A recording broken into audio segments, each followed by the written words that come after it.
All right. Good afternoon. Good afternoon. Good afternoon. It is currently 12:58 p.m. And of course, it is the 7th of July, 2026. How are you doing this beautiful afternoon? This wonderful day. It is Tuesday. We're going to be checking out this very hearing right here on who controls the internet. Who controls the internet? Okay, the House Energy hearing is here talking about who controls the internet. Okay, what is going on with the control?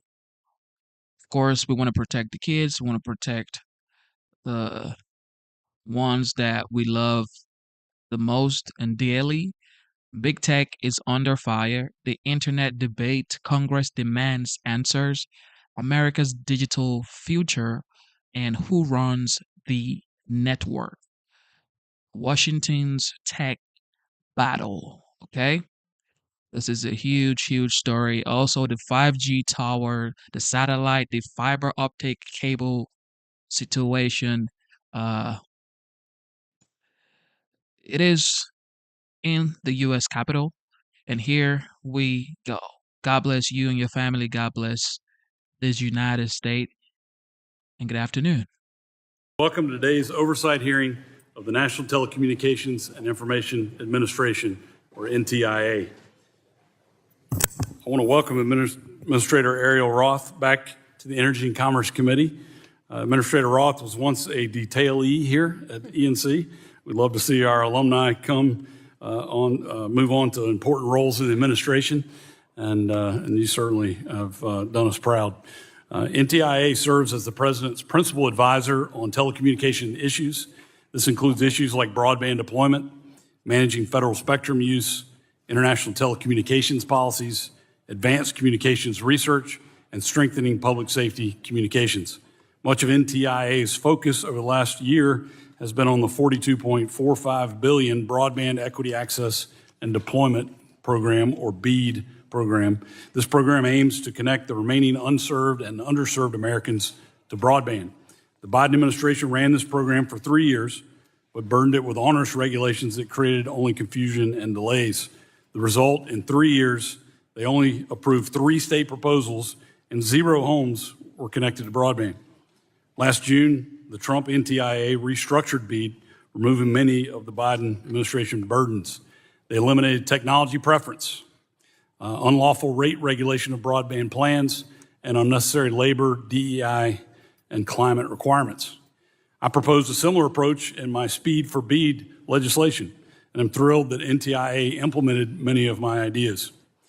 In the 1 year since reforming BEAD, this administration got each state to run a new bidding round that saved taxpayers billions of dollars, approved 54 final proposals, and saw homes in 2 states get connected to broadband. That is the speed we need. Administrator Roth and her team have done incredible work to save taxpayer dollars. Look no further than their work in D.C.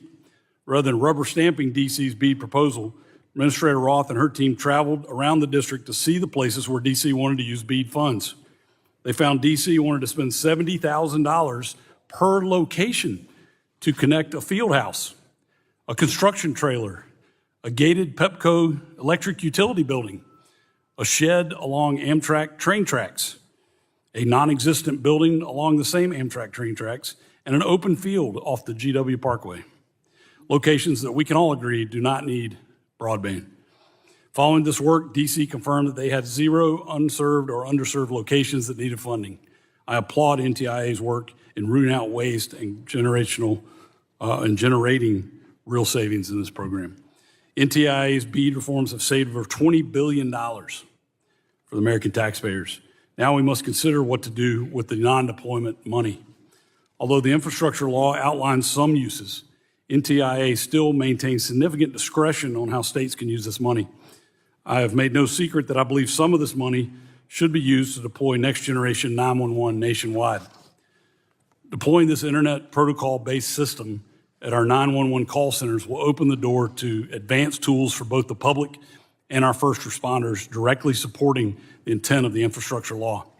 I know many members of this committee have their own ideas for how we should use this money, including supporting telecommunications workforce development programs and permitting efforts. I hope today's hearing will shed light on how NTIA is planning to use these funds. NTIA also plays an important role in public safety communications. It supports the nation's public safety agencies in their adoption and implementation of advanced communication technologies, including NG911. It also supports the First Responder Network Authority, the independent authority that oversees the nationwide public safety broadband network. I appreciate Administrator Roth visiting my district last year to see how FirstNet is serving the public safety community in Alamance County. As many of you know, the House recently passed the First Responder Network Authorization Authority Reauthorization Act, reauthorizing FirstNet until September 2037 and implementing several essential reforms, including bringing the authority directly under NTIA. We now await Senate action on this important legislation. I want to thank NTIA for working with us on this legislation. Thank you to Administrator Roth for being here today, and I really look forward to our discussion. I now recognize the ranking member, the gentlelady from California, for her opening statement. Thank you, Mr. Chairman. I'm glad we're holding this oversight hearing on NTIA. This agency oversees tens of billions of dollars in federal broadband funding.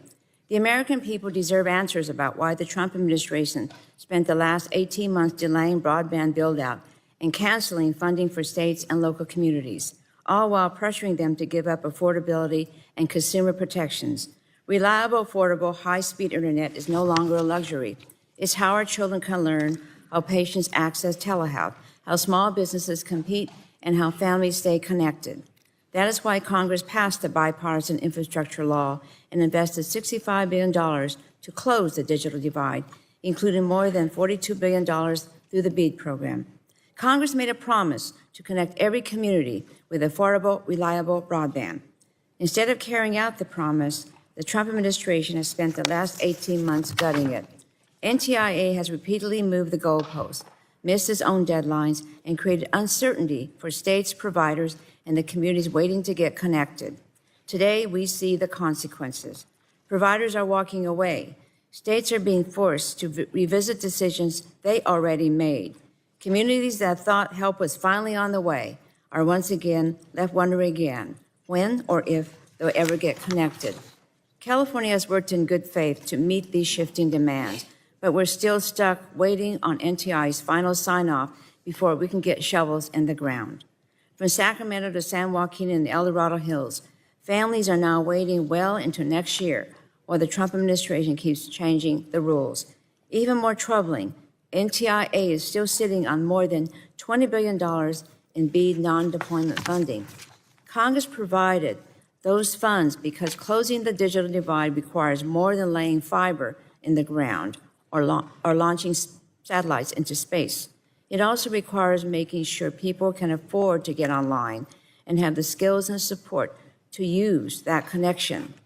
Yet, months after missing its own deadlines, NTIA still has not told states if or how they can use these funds, leaving states in limbo and families behind.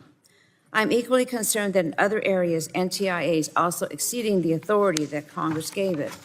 Congress never directed NTIA to override state affordability policies, disregard their net neutrality laws, or discourage states from negotiating stronger contract provisions to protect consumers.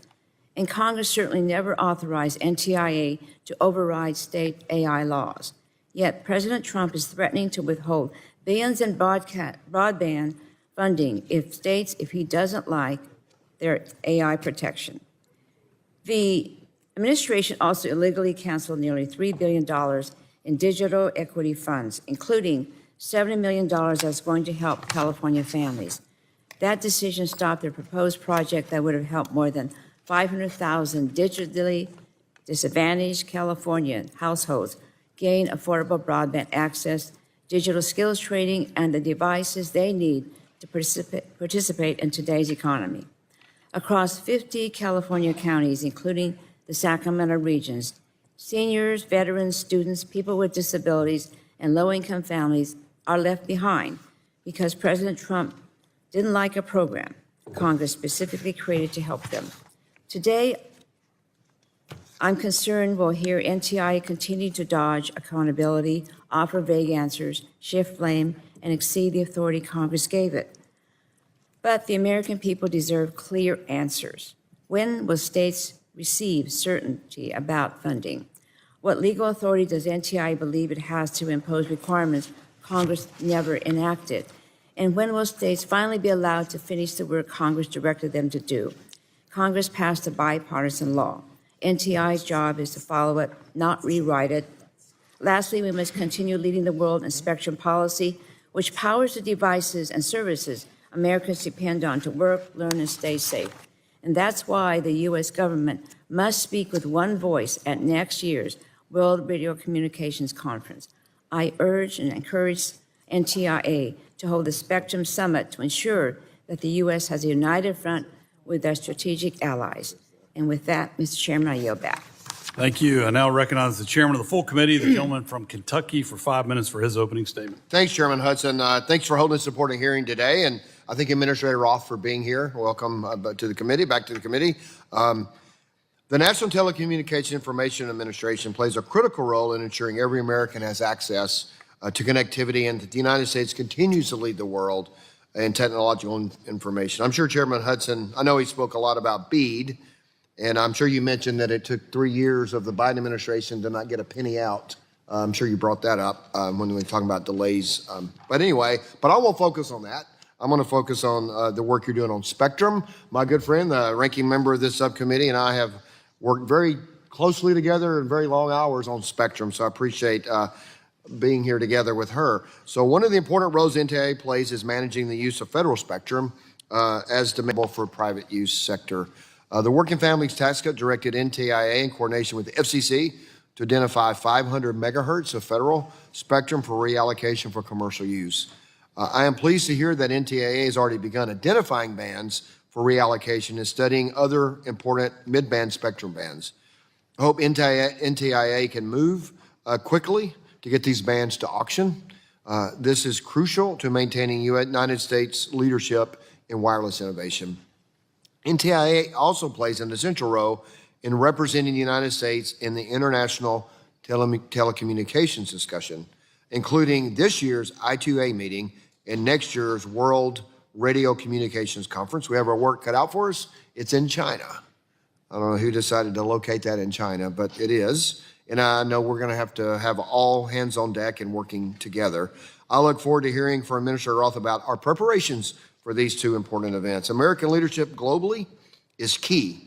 Otherwise, the next generation of technology will be dominated by adversaries who do not share our values and who cannot allow them to set standards to drive innovation and reap the economic benefits of that should be ours. As I say that, as I always say, we're not competing with Europe to regulate, we're competing with China to innovate. We, as we did yesterday, protect our children from purveyors through social media, but we also need to make sure that we have in place what's been really interesting to watch, and I've talked about Europe quite a bit and have that example of what not to do, as European teams are staying in not just in our cities, which we have. I put our cities up against any city in the world, but particularly in our suburbs. I was just in Chattanooga at a wedding, and the Spanish team is staying in the city of Chattanooga, and they're just seeing that American prosperity is throughout the country. It's amazing how they look at the way everyday middle-class Americans live, and they can't believe we have the standard of living that we have. I think that's been a great outcome from what we've seen of hosting the world in the United States, because people in the world can see they can live the same way we live if they have the right innovation and the right policies in place. So, as I always said, we have twice the economy of Europe, where we had equivalent-sized economies in 2007. So it's important that we maintain our leadership so we continue to grow and raise the standard of living, not just for the people running the companies, but the people who are working for the companies and benefiting from the efficiencies that come from these companies. And we appreciate that, and I will yield back. Thank you, Chairman. I now recognize the gentleman from New Jersey, the ranking member, for 5 minutes for his opening statement. Thank you, Chairman Hudson. The National Telecommunications and Information Administration, NTIA, plays a critical role in planning and coordinating U.S. communications strategy at home and abroad, expanding internet access and connectivity, and improving public safety communications. And as the President's principal advisor for telecommunications policy, the NTIA administrator is responsible for leading an agency charged with ensuring Americans continue to have reliable access to communications capabilities. The BEAD program was established and funded as part of the bipartisan infrastructure law in 2021 to provide a generational investment in broadband infrastructure for unserved and underserved communities across the country. And for decades, we've heard countless stories about how pervasive the digital divide has become, especially in rural communities. And that's why passing that law was a victory not just for red states or blue states, but for all communities lacking internet access. And this program was meant to address that inequity with state-of-the-art investments that would last for multiple decades. Unfortunately, the Trump NTIA has strayed far from that mission since January of 2025. Despite pushback from both Republicans and Democrats at all levels of government, the Trump NTIA is barreling ahead with its shady restructuring of the BEAD program while impounding billions of taxpayers' dollars in grant funds across a number of programs authorized and appropriated by Congress. Commerce Secretary Lutnick and NTIA Administrator Roth have repeatedly violated the law and defied congressional intent in a manner that is increasing the cost of internet service and, I fear, opening the door to waste, fraud, and abuse. Hidden behind the veil they call the benefit of the bargain, the Trump administration forced states to throw out their broadband plans and bullied state broadband offices into awarding as many locations as possible to Elon Musk's SpaceX on the basis that it is the cheapest option. It's not the best option or the right option, but the cheapest option. When it comes to critical infrastructure like bridges or pipelines, and yes, broadband, Americans just want the job done right. Even then, low Earth orbit LEO broadband solutions like Musk's Starlink are only cheaper than the alternatives if you do not factor in each technology's lifespan and costs over time. And let me be clear, satellite connectivity is an important component of the broader communication ecosystem, but NTIA's changes to the BEAD program ignore the fact that Starlink is already accessible to the public. Although prohibitively expensive for many Americans, any household or business currently lacking internet access could sign up today without one dime of taxpayer money. At the end of the day, all NTIA has done is secure hundreds of thousands of locations where satellite is now the lone monopoly provider, robbing consumers of choice and competition that are fundamental to making service affordable to middle-class families. By taking thousands of miles of fiber off the map, the Trump administration has unnecessarily condemned vast swaths of rural America to the connectivity equivalent of a Band-Aid, ignoring the spirit and intent of this generational infrastructure investment. To make matters worse, NTIA has yet to demonstrate with any certainty that LEO providers will meet and sustain the statutorily required performance metrics at scale. And the Trump administration is also failing to enforce the statutory requirement of the law that BEAD grantees offer a low-cost service option that is truly affordable to qualifying consumers. This is yet another example of the Trump administration driving up everyday costs on hardworking American families. It's bad enough costs are skyrocketing as a result of Trump's reckless tariffs and his reckless war of choice with Iran, but now his administration is defying the law and refusing to ensure consumers have access to low-cost service options for their internet service as the law intended. While households are finally being connected under BEAD, the Trump administration's inexcusable revamping of the program not only stopped getting shovels in the ground, but it's also increased costs. And now we're seeing broadband providers leave the BEAD program and surrender their awards one after another, not because of decisions made by the states, but because of moving goalposts and mismanagement from NTIA. To minimize the damage already done, NTIA must immediately deliver each state's non-deployment funds with maximum flexibility for their use, consistent with the Bipartisan Infrastructure Act. And time is literally running out to put these dollars to good use, and the delays have gone on long enough. And with that, Mr. Chairman, I yield back the balance of my time. Thank you. We have now concluded with member opening statements. The chair reminds members that pursuant to committee rules, all members' opening statements will be made part of the record. Welcome. Administrator Roth, you're recognized for 5 minutes for your opening statement. Make sure your mic's on there. I do that all the time, too. Okay. Chairman Hudson, Ranking Member Matsui, and members of the subcommittee, It's great to be back, and thank you for the opportunity to testify today. It's been nearly a year since I was confirmed to lead NTIA, and I am grateful for the opportunity to work alongside the dedicated public servants at the agency to advance an ambitious agenda, developing the largest spectrum pipeline in our nation's history, ensuring nationwide broadband availability, strengthening public safety communications, and promoting American leadership in the technologies of the future. It's especially meaningful to appear before you just days before our nation celebrates its 250th anniversary. Throughout our history, breakthroughs in communications have helped expand opportunity, accelerate the exchange of ideas, and strengthen American prosperity. From the telegraph to the telephone to wireless, satellite, the internet, and now AI, America has repeatedly led the technologies that shape the modern world.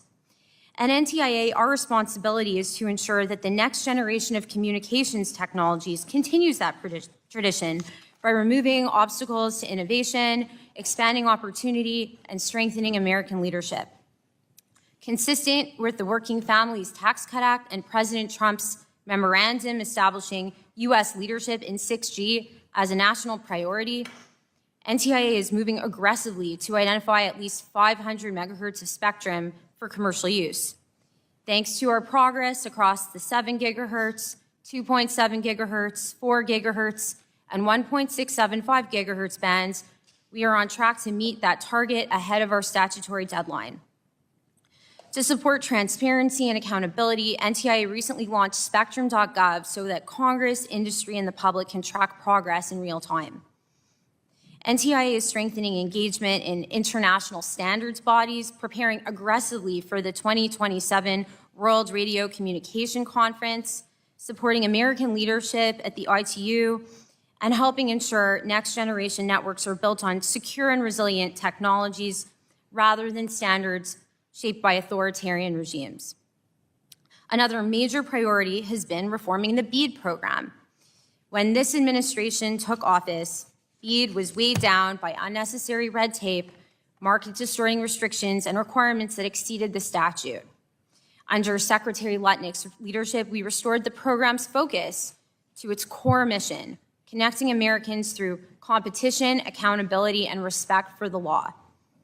By embracing technology neutrality, encouraging meaningful private investment, and focusing on fiscal discipline, NTIA's benefit of the bargain reforms have produced more than $21 billion in savings while expediting deployment. Today, nearly every state and territory has received approval of its final proposal, and Americans are already being connected through the reform program. NTIA is also working to improve connectivity in tribal communities through reforms to our tribal broadband connectivity and native entity programs that reduce administrative burdens and maximize the impact of federal dollars. Public safety communications remain another core priority. NTIA applauds this committee's leadership on FirstNet reauthorization and the bipartisan efforts to strengthen governance and accountability for the network.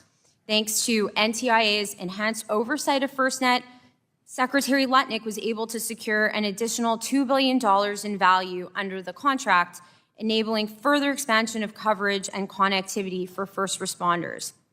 In addition, NTIA continues to support this committee's bipartisan efforts on Next Generation 911, including through our recently released study providing updated data on nationwide implementation costs. Finally, I want to mention NTIA's work on excessive screen time in schools. As a mother of 6, this issue is deeply personal to me. Technology has a role in education, but it should support learning, not replace the reading, writing, critical thinking, and face-to-face interaction children need to thrive.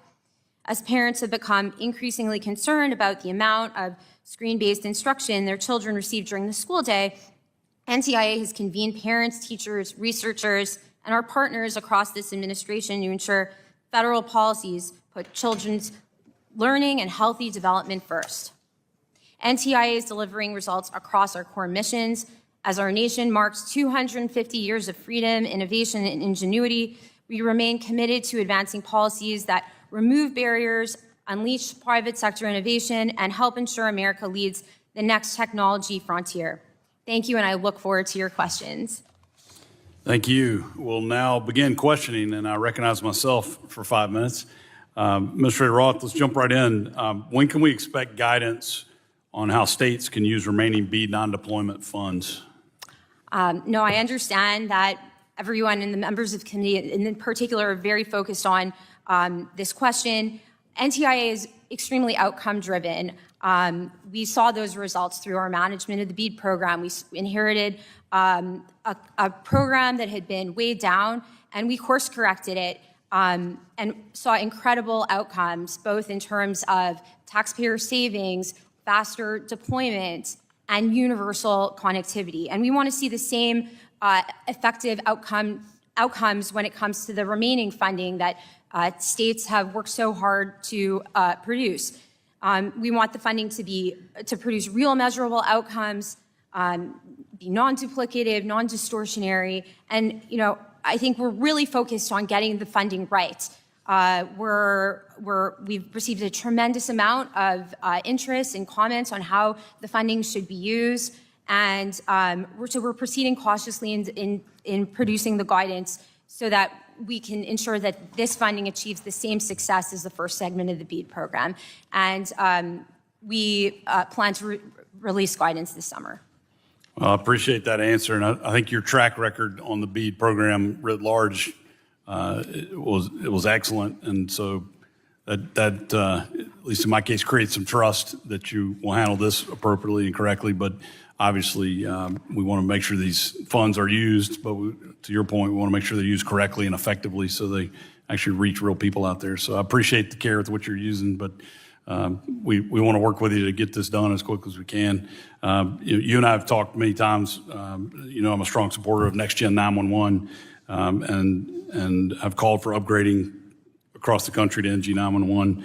And we are having conversations across the aisle here to try to come to some bipartisan consensus on this issue. But I have said that I think some of these non-deployment funds could be used to fund this NG 911 upgrade. Will you take this into consideration as you're making your plans with this money? Absolutely. It was one of the recommendations that we saw when we held public listening sessions on the use of the funds.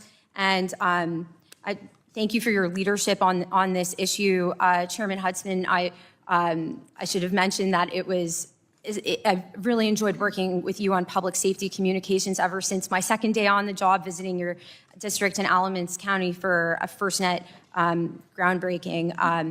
And NTIA has sought to provide helpful information to this committee on Next Generation 911 and applaud your efforts on this issue through our recently updated study. I've personally visited several 911 centers, most recently in Fairfax County during Public Safety Telecommunicators Week. And it's just very clear that ensuring that we see upgrades to modern IP-based technologies are critical for better response times, better location tracking, and triage of calls. So looking forward to, appreciate the opportunity to work with you and the committee on this issue, on your bipartisan efforts on this issue. I appreciate that. And I should have mentioned the study you did on the cost was crucial, and you moved very quickly on that, and that really gives us the facts we need, I think, to move forward with this program. So thank you for that.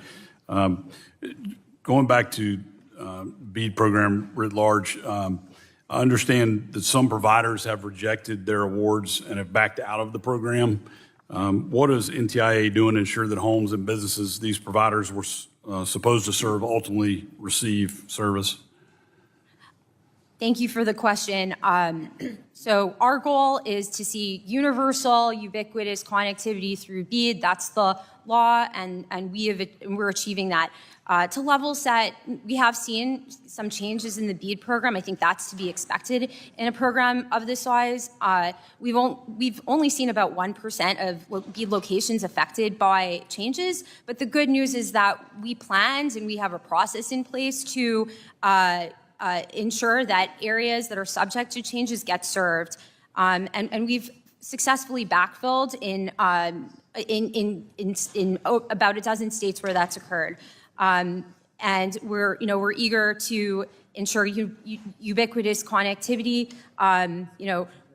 And there are multiple reasons for why a provider would back out, but ultimately we're ensuring that providers that can deliver on their obligations are participating in the program. That's great to hear. So the folks who may be backing out represent about 1% of the coverage, and you've been able to successfully backfill those cases. That's right. That's great. Thank you for that. My time has expired. I will now recognize the ranking member for 5 minutes for her questions. Thank you very much, Mr. Chairman, and welcome, Administrator Roth. NTIA doesn't have the authority to regulate broadband rates and force states to give up their consumer protections. Yet NTIA is instructing companies receiving federal broadband dollars to insist that states include contract terms exempting these companies from state consumer protections like affordability and net neutrality.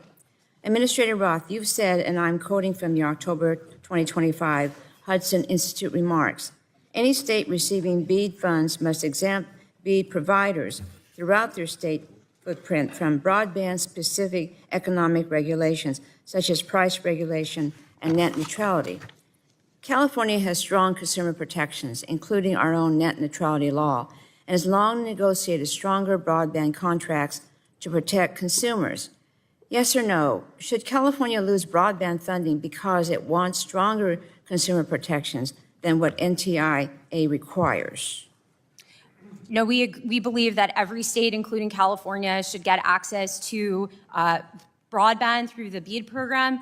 Our job is to implement the law, and the law specifically tells us to ensure the timely and effective deployment of broadband projects through the BEAD program. And we know that one of the challenges of deploying broadband is an inhospitable regulatory environment. We want to ensure that the program's successful, that these projects are successful, they're not subject to defaults, and so we're doing our job by ensuring that the states do their part to provide that regulatory environment. What specific authority did Congress give NTIA to require California to suspend or limit enforcement of its own consumer protection laws?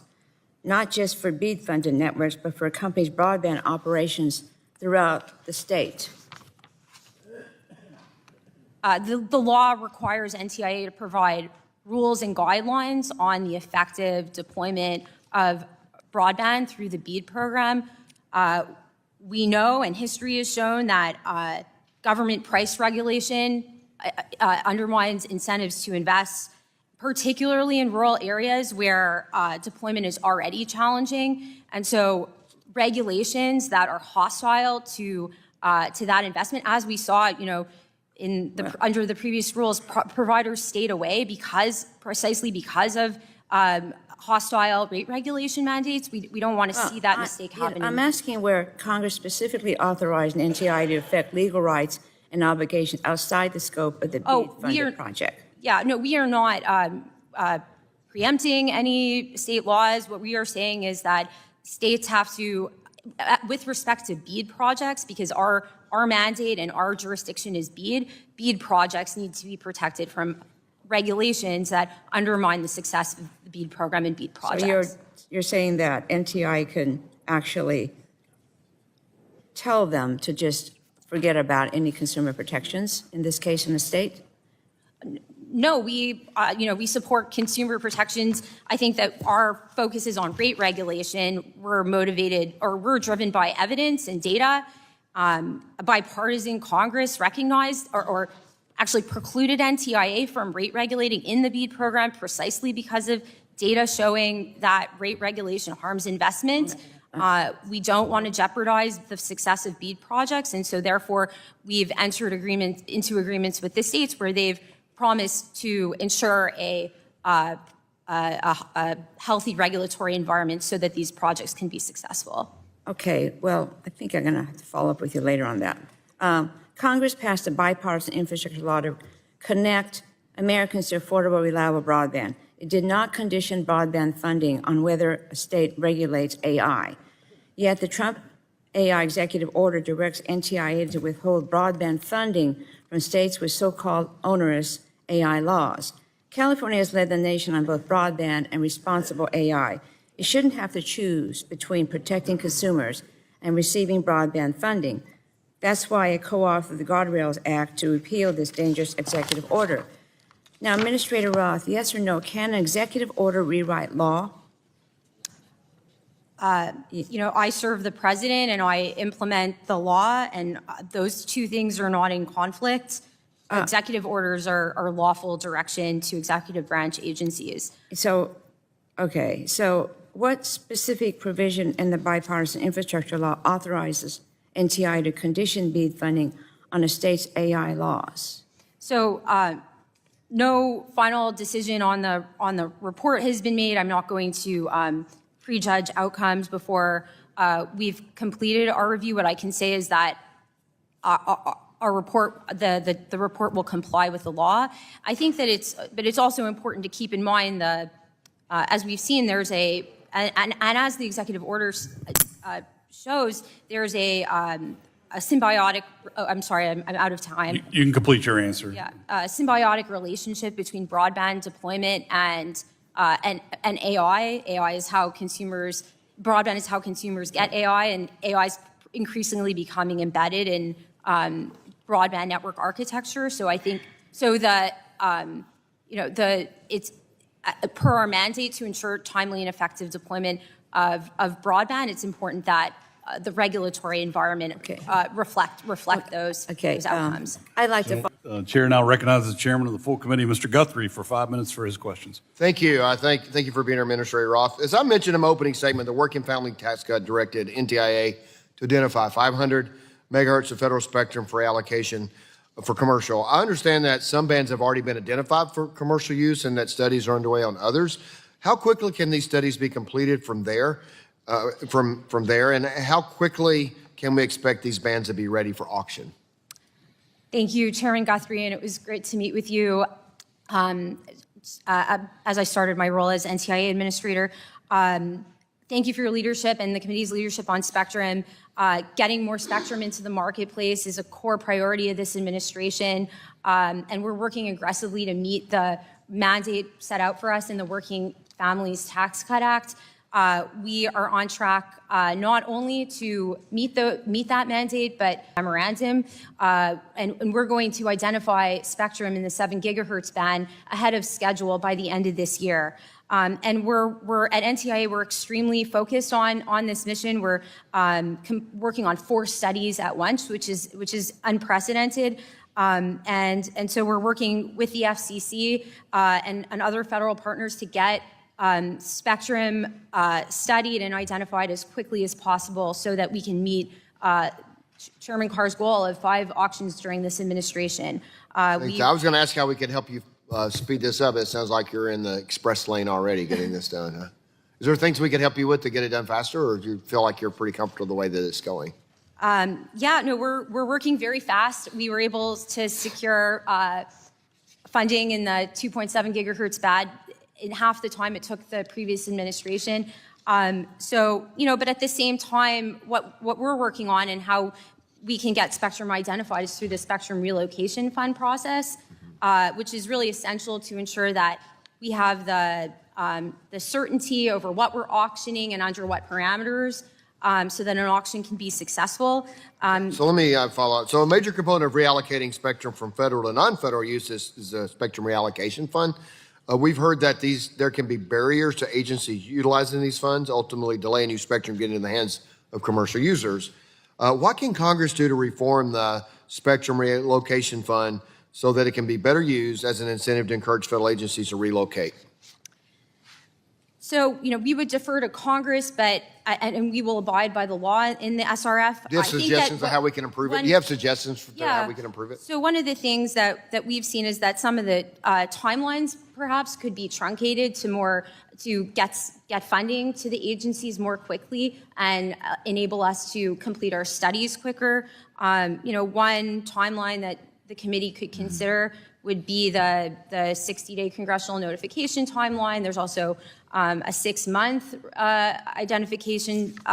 congressional notification timeline for transition funding. So we'd be happy to work with you and the committee on finding ways to expedite this process and get funding, enables agencies to secure funding more expeditiously. So thanks. So now for the World Radio Communication Conference that takes place next year, obviously, in China. So it's critical that we go there strong with a unified position.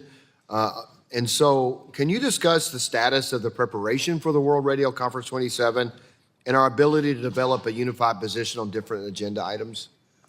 So how's the preparation going? Where are we? And can we have a unified position?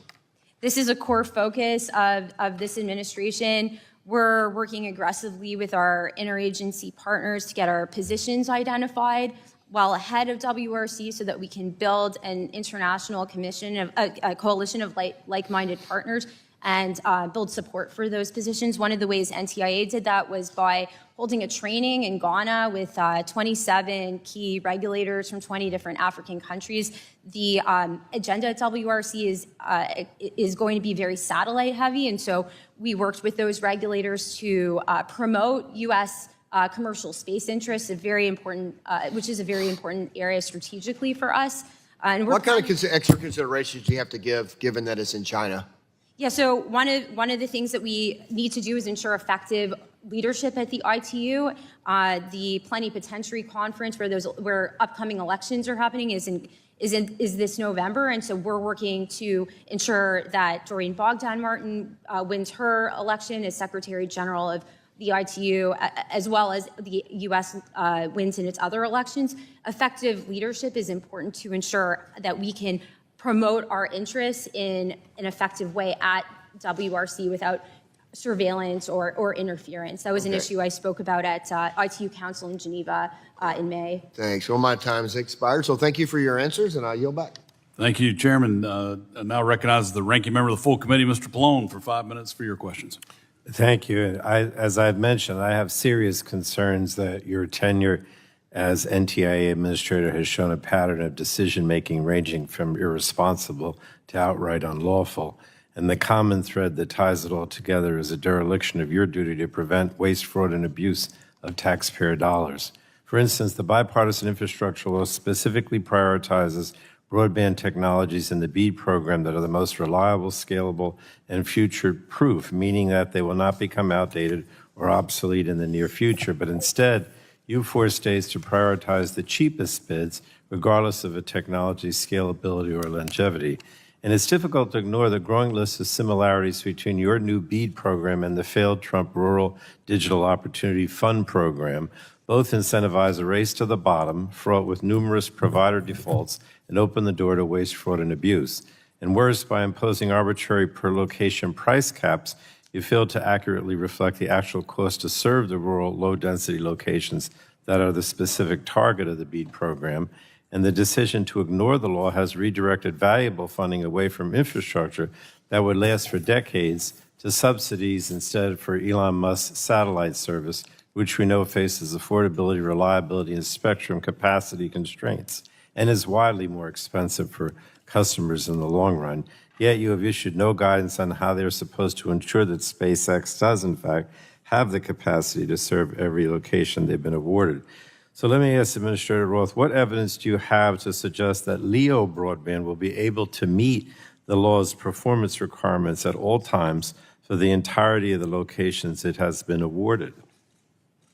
I agree that the law is what should govern our decisions, and that's exactly what we've done by restoring technology neutrality in the program. But do you have any evidence to suggest that LEO broadband will be able to meet the law's performance requirements? So maybe I could just to explain, rather than requiring a tech mandate on the states, we enabled the states to determine which technologies would work in different areas, given that we have diverse conditions across the country. And that's Congress wrote the law in that manner. Congress set out performance requirements. I understand, but look, let me issue this. In order to verify compliance with the law, will NTIA publicly release the results of BEAD subgrantee speed and performance testing, or direct the states to publish performance testing results?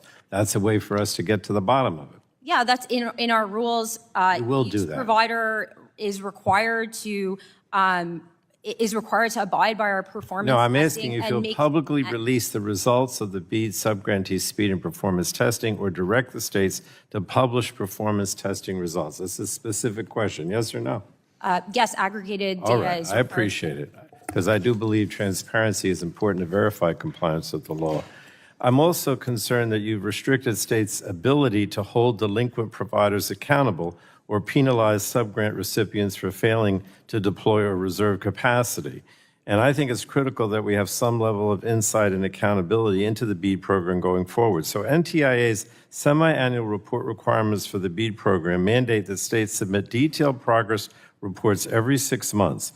And this report is designed to track progress across the various stages of the BEAD grant rollout. So my last question is, Administrator, will you commit to publishing these semi-annual reports online while protecting confidential information, just as NTIA did for the Broadband Technology Opportunity Program? Again, specific question, will you commit to publish these semi-annual reports online? I understand there's some certain confidential information, but that it would not be included, but will you agree to publish those? Yes, All right, I appreciate already it. yes. I appreciate it. I wrote in a November 2025 letter to you that good stewardship of taxpayer dollars is as much about the quality and value of the dollars spent as it is about the bottom line. So I am concerned about, these investments, being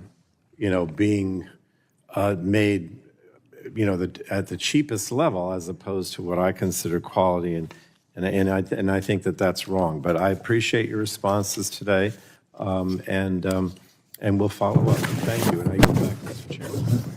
I appreciate that. You look like you wanted to say something. I'll give you a few seconds to answer that if you'd like. I would just say that we agree we want every American to have high-quality broadband service. Our view is that performance is the gold standard, not any particular technology. That's how Congress wrote the law, and Congress was smart to write that. The bipartisan Congress was smart to write the law like that, given incredible innovation. I don't think that's what you're doing, but I appreciate your responses today because I think we'll have some transparency, hopefully, based on your responses. So thank you, Mr. Thank you. The gentleman's time has expired. The chair now recognizes the vice chair of the full committee, representative from Georgia, Mr. Allen, for 5 minutes for your questions. Thank you, Chairman Hudson, for holding this hearing, and thank you, Administrator Ross, for being here today. Georgia has been recognized as the best state my home state to do business in 12 years in a row, and obviously because of our favorable business environment there, but also the cost of deployment of resources and that kind of thing. In fact, a home in California costs 3 times the same home built in Georgia. So in deploying these funds, it's interesting. Again, we make governance for deploying funds throughout the country, but doing business in some states is nearly impossible because of either labor agreements or other things, which affects my district. But getting back to Chairman Guthrie talking about the 2.7 gigahertz band, he talked about the timeline. Can you tell me a little bit about the factors that present the greatest risk to that timeline and what this committee and Congress can do to assist NTIA in expeditious identification in the auction? What's holding this up? So maybe I could just mention, thank you for meeting me within your office. It was really great to meet with you, and I agree with your point that regulatory conditions in a state are very important for ensuring swift deployment of broadband. It's something that we've really taken to heart in BEAD. And I think, was your question about spectrum? Yeah, okay. spectrum. Okay. What's holding up the auction? So I would say we are moving aggressively and nothing is holding anything up. We are working aggressively across all the bands that we're studying to get them identified and into the marketplace as quickly as possible. What can Congress do to expedite this? Yeah, I think one of the things to look at is potentially timelines for the ability to secure spectrum relocation funds, which is a critical part of NTIA's work to identify spectrum for commercial use. But that being said, we are working aggressively. We just The SRF funds for the 2.7 gigahertz band just completed the congressional notification process, so funds are going to be available imminently to begin those studies, and we're working across all of the bands that we're identifying. Okay. We're going to get 7 gigahertz identified. So things are moving as fast as the government can move. Yeah, we are working around the clock to get spectrum identified. Given its All right, I've got a few more questions. Rural broadband access and the connectivity issues remain a top concern for my constituents, again, because of, the policies of the previous administration as far as labor agreements and all this other stuff. Recently, NTIA chose to apply FCC pole attachment rules and regulations across the entirety of a pole owning sub-grantee's footprint as a condition of participation in the BEAD program, including to entities like cooperatives that are exempt from these rules. Can you explain the requirement and the rationale for including it in BEAD? Thank you, Congressman. I think it really goes back to your point that ensuring that there's a hospitable environment to innovation is critical to our ability to deliver on our statutory obligation of ensuring BEAD projects are carried out in a timely and effective manner. We've really tried to learn from the past, and one of the past lessons that we know is that pole access can be a serious impediment when it comes to getting projects deployed in a timely and effective manner.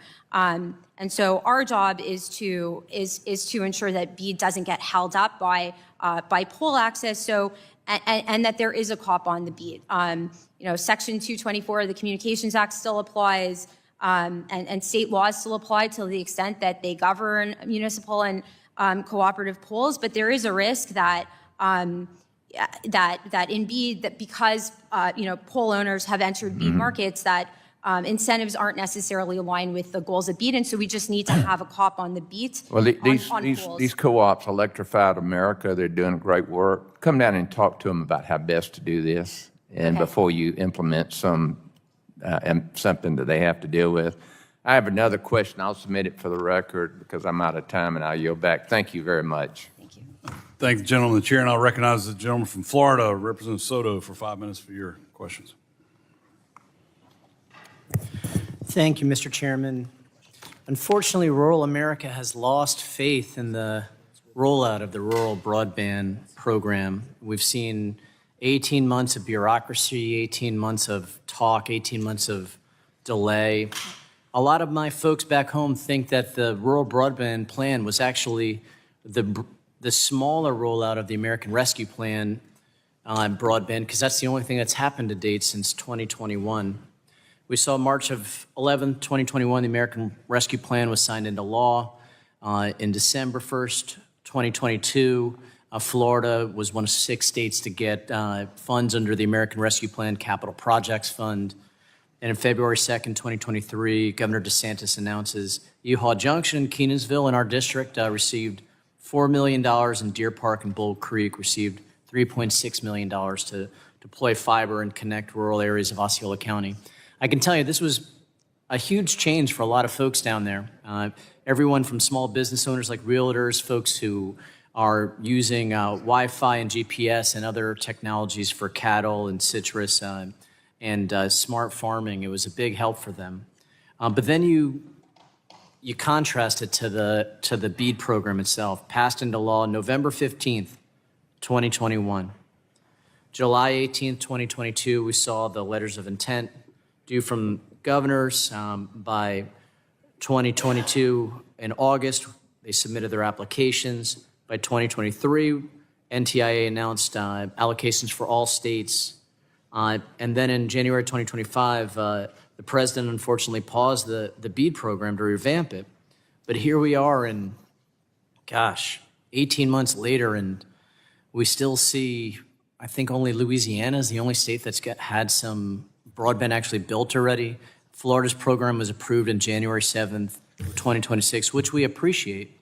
But I guess my question, Secretary Roth, is when will Floridians actually see broadband built in Florida? So we agree that expediting broadband needs to be front and center, and it's been front and center of everything we've done in course correcting the BEAD program. We had to course correct the program when we got here, precisely because the program had failed to connect any Americans during the previous administration. And now, only a year after the restructuring notice, we have deployment out the door. I was recently in Ogallala, Nebraska, for the groundbreaking of a BEAD project where a fixed wireless provider was delivering gigabit service to a community. That was a technology that was prohibited from participating, and they're delivering excellent service to the community and on an expedited timeline. Look, we wouldn't have seen that if we had put all of our eggs in one basket. Reclaiming my time, I think that's great. And we certainly want broadband and cellular and satellite to be part of it. But my question is, when do you think Florida will finally see this stuff happen? Yeah, so right now, states like Florida are signing their BEAD subcontract agreements with providers, and 5 states have already signed with satellite providers for immediate service in eligible areas. Thanks to our approach to the program, we're going to see also streamlined permitting. Louisiana was one state that was able to complete 25,000 environmental reviews thanks to our cloud-based permitting tool. We're going to see. Is Louisiana the only state that has actually started breaking ground on the broadband aspect of it? No, states across the nation are leveraging our permitting tools to get approvals. But which states and have shovels. Pardon me. Which states have broken ground already on the broadband aspect of this? There are so Louisiana and Nebraska have already gotten communities connected through projects, through fixed wireless projects. Okay. So we have 2 states so as far. As well as five states have signed agreements with satellite providers, and those consumers will be able to get technology right now. Well, and look, I agree with you that there should be redundancy in different technologies utilized. We launch SpaceX and Blue Origin rockets from Central Florida, and was part of getting some discretion early on before in the last administration. I do think that's got to be a part of it. And this committee stands ready to work with you to speed this up a little bit. 2 states is, a long cry away from where we need to be, and we want to work with you on that. And I yield back. Gentleman's time has expired. Chair now recognizes the gentleman from Ohio, Representative Latta, for 5 minutes for your question. Well, thank you very much, Mr. Chairman, and thanks for holding this really important hearing today. And Secretary, thanks very much for being with us today. It was a privilege of mine to chair this subcommittee, and did a lot of work during the time when we saw BEAD come online. But let me get some dates right here. It was 2021 that BEAD became law. Is that correct? That's correct. And the Trump administration came in January of 2025?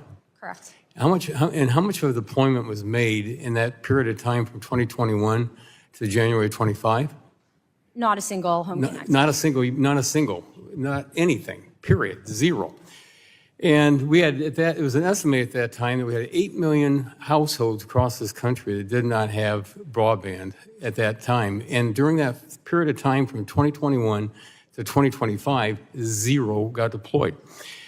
I know that I was out in my district, and I was at one of my community colleges, and they were trying to get people instructed in how to deploy broadband because of thinking that it was going to be happening quickly. Well, the locals knew more about things in Washington, D.C. And they said, one of the meetings I was at, number one, we didn't have the people that had the right training to get them out there to deploy. And the second thing they told me was they didn't have the trucks with a bucket on them that might take 1.5 years to 2 years. And I asked the previous folks at NTIA if they'd even considered that, and they said no.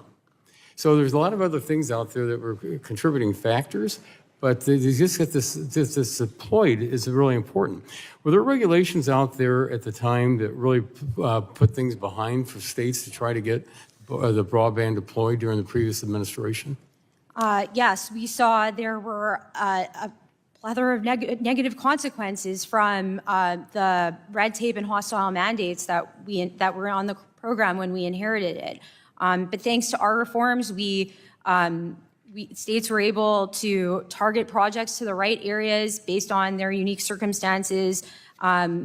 We're seeing increased skin in the game with a 40% nationwide project match, which is really indicative of projects being sustainable. And we're on track to connect the entire country, whereas there was a real risk, including identified by the 2025 OIG report, that under the previous rules, certain states were going to run out of money and areas would be left behind. And here's another situation that I think that you have to think about. The longer we take to get something done in this country with regulations, and there's money that's been appropriated, because of inflation, it's worth less. So would that be a contributing factor out there too, that we have to consider that, we don't have the $42.8 billion that have been appropriated? Yeah, no, through taking out red tape, participation went up. Providers that had previously stayed out came back to the table. That brought down prices and created much better outcomes for consumers. Even within fiber projects, there was one company that won an award in a Midwestern state in 15 counties. Its ask to the government decreased from $2 million between the previous rules and under our rules. That's a real win for taxpayers. Well, and you said a real magic word here in Washington, cutting red tape. That's music to a lot of people's ears. And Secretary, the NTIA had not been reauthorized for over 30 years, and legislation that I worked on that has been signed into law is making sure, it's important that we get that, NTIA into the next century, you might say. Could you speak to the changes they've made to the deployment program to ensure that we don't repeat what happened in the previous administration with the changes that we made for reauthorization for NTIA? Sorry, could you repeat the question? Yeah. Could you speak to the changes that have made to the deployment program to ensure that we don't repeat what happened in the previous administration? I've only got about 39 seconds. Yeah, no, we stripped out red tape and hostile mandates. We restored the program to its statutory mission, and we've seen incredible results from that in terms of participation, a diverse technology mix, more skin in the game for for projects, and universal connectivity on a more expedited timeline. Projects currently getting deployed as we speak. In my last 8 seconds, when do you expect to see breaking ground in Ohio? Well, the state is working with providers to sign subgrants, and thanks to our work in expediting permitting, we will see continued groundbreaking in 2026 and scaling into 2027. Well, thank you very much, Mr. Chairman. My time's expired, and I'll submit my other questions for the Secretary in writing. Thank you. Thank you. The gentleman's time's expired. Chair, I'll recognize the representative from California, Mr. Ruiz, for 5 minutes for your questions. Thank you, Mr. Chairman. Across much of rural America and my district, reliable broadband is a dire necessity. I have spoken with and seen families whose children have had to rely on hotspots or public Wi-Fi to complete their homework, and with patients in rural communities who have struggled to access telehealth appointments. In fact, some of our school buses have hotspots, and they have to park near trailer parks and neighborhoods so the kids can go and use their school buses just to use the internet. When a child cannot learn from home or a patient cannot connect with their doctor, the digital divide becomes a barrier to opportunity, education, and healthcare. That's why ensuring affordable, reliable broadband reaches every community is so important. And for too many rural and tribal communities, the promise of high-speed internet remains unfulfilled. Families continue to struggle with inadequate connectivity. Students still face barriers to completing schoolwork, and tribal nations are often left waiting at the back of the line for infrastructure investments that other communities take for granted. That is why Congress created the Broadband Equity, Access, and Deployment, or the BEAD program, to close the digital divide once and for all.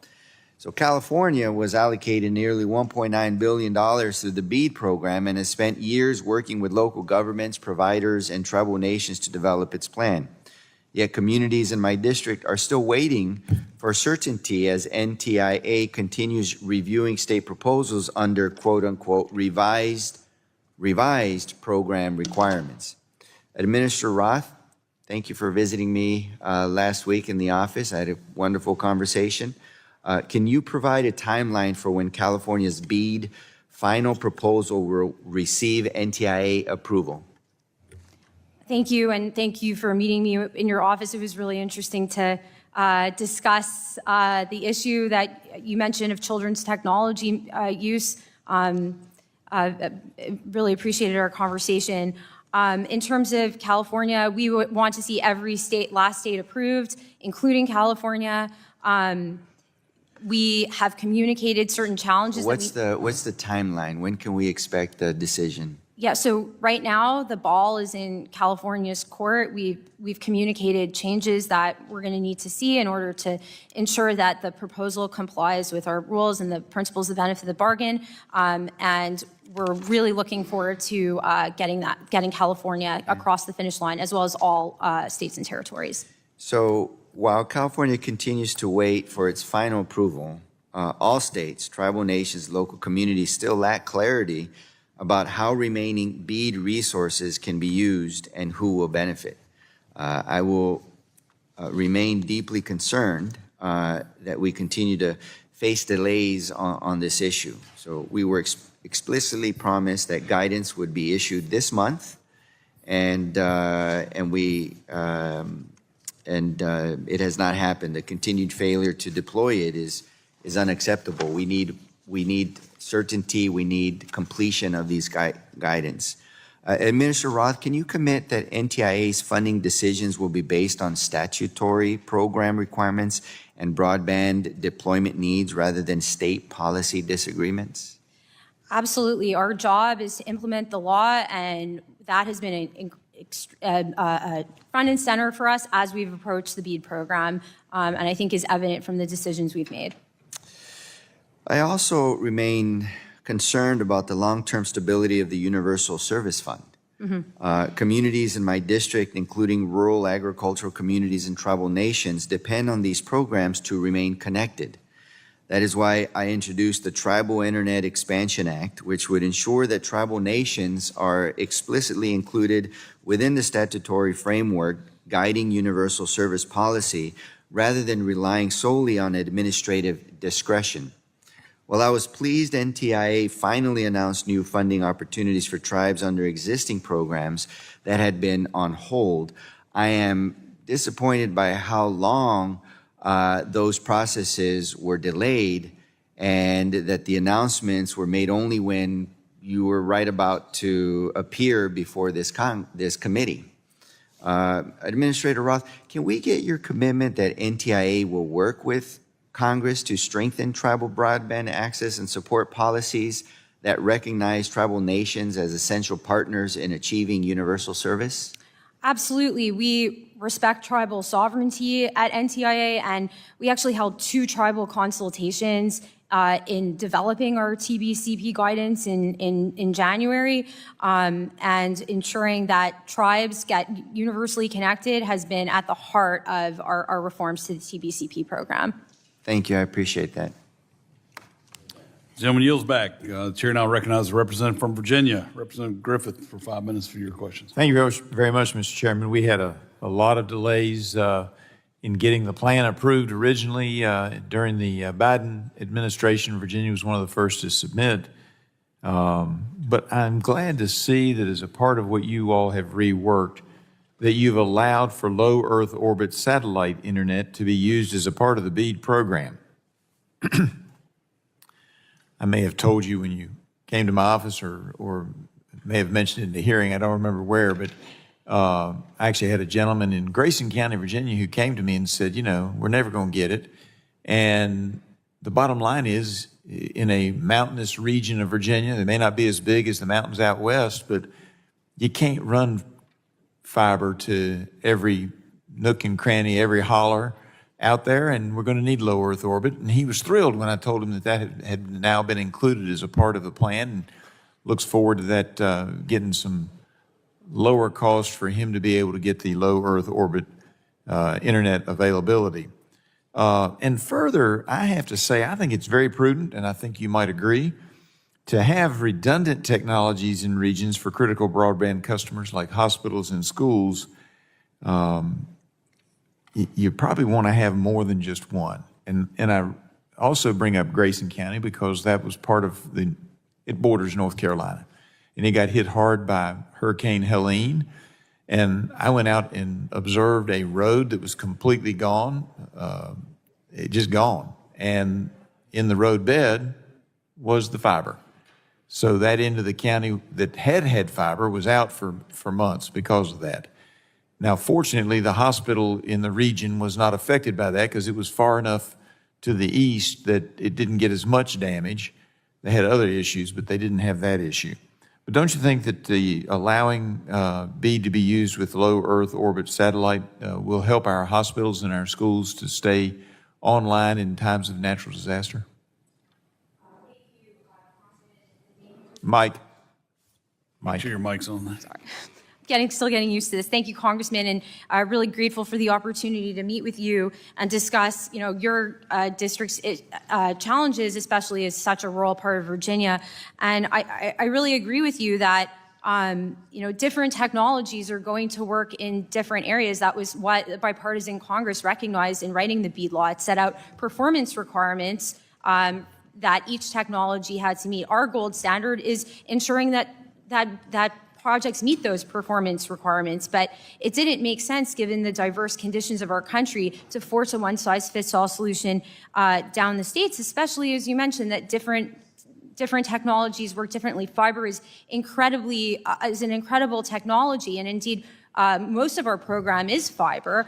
But as we've seen, there have been incredible innovations in fixed wireless technology. A technology that just was seen as inferior now can provide gigabit service even in non-line of sight environments. And similarly with technology, with satellite, we've seen incredible increases in throughput and latency, new generations of satellites coming online, new launches. And I think it's just not correct or a reflection of reality to consider a single technology inferior. It's at odds with our America's historical approach to facilities-based innovation and competition that has made America's broadband the best in the world. I appreciate it. Now let me shift to maybe a little more difficult subject because you've got good folks competing, but there have been some and you all have updated BEAD to provide guidance explicitly conditioning funding on following pole attachment statutes. Will you commit to referring entities for FCC enforcement and clawing back BEAD funding if pole attachment statutes are not followed by the BEAD grant recipients? Yeah, so part of our role right now at NTIA is oversight and ensuring that projects are deployed in a timely and effective manner.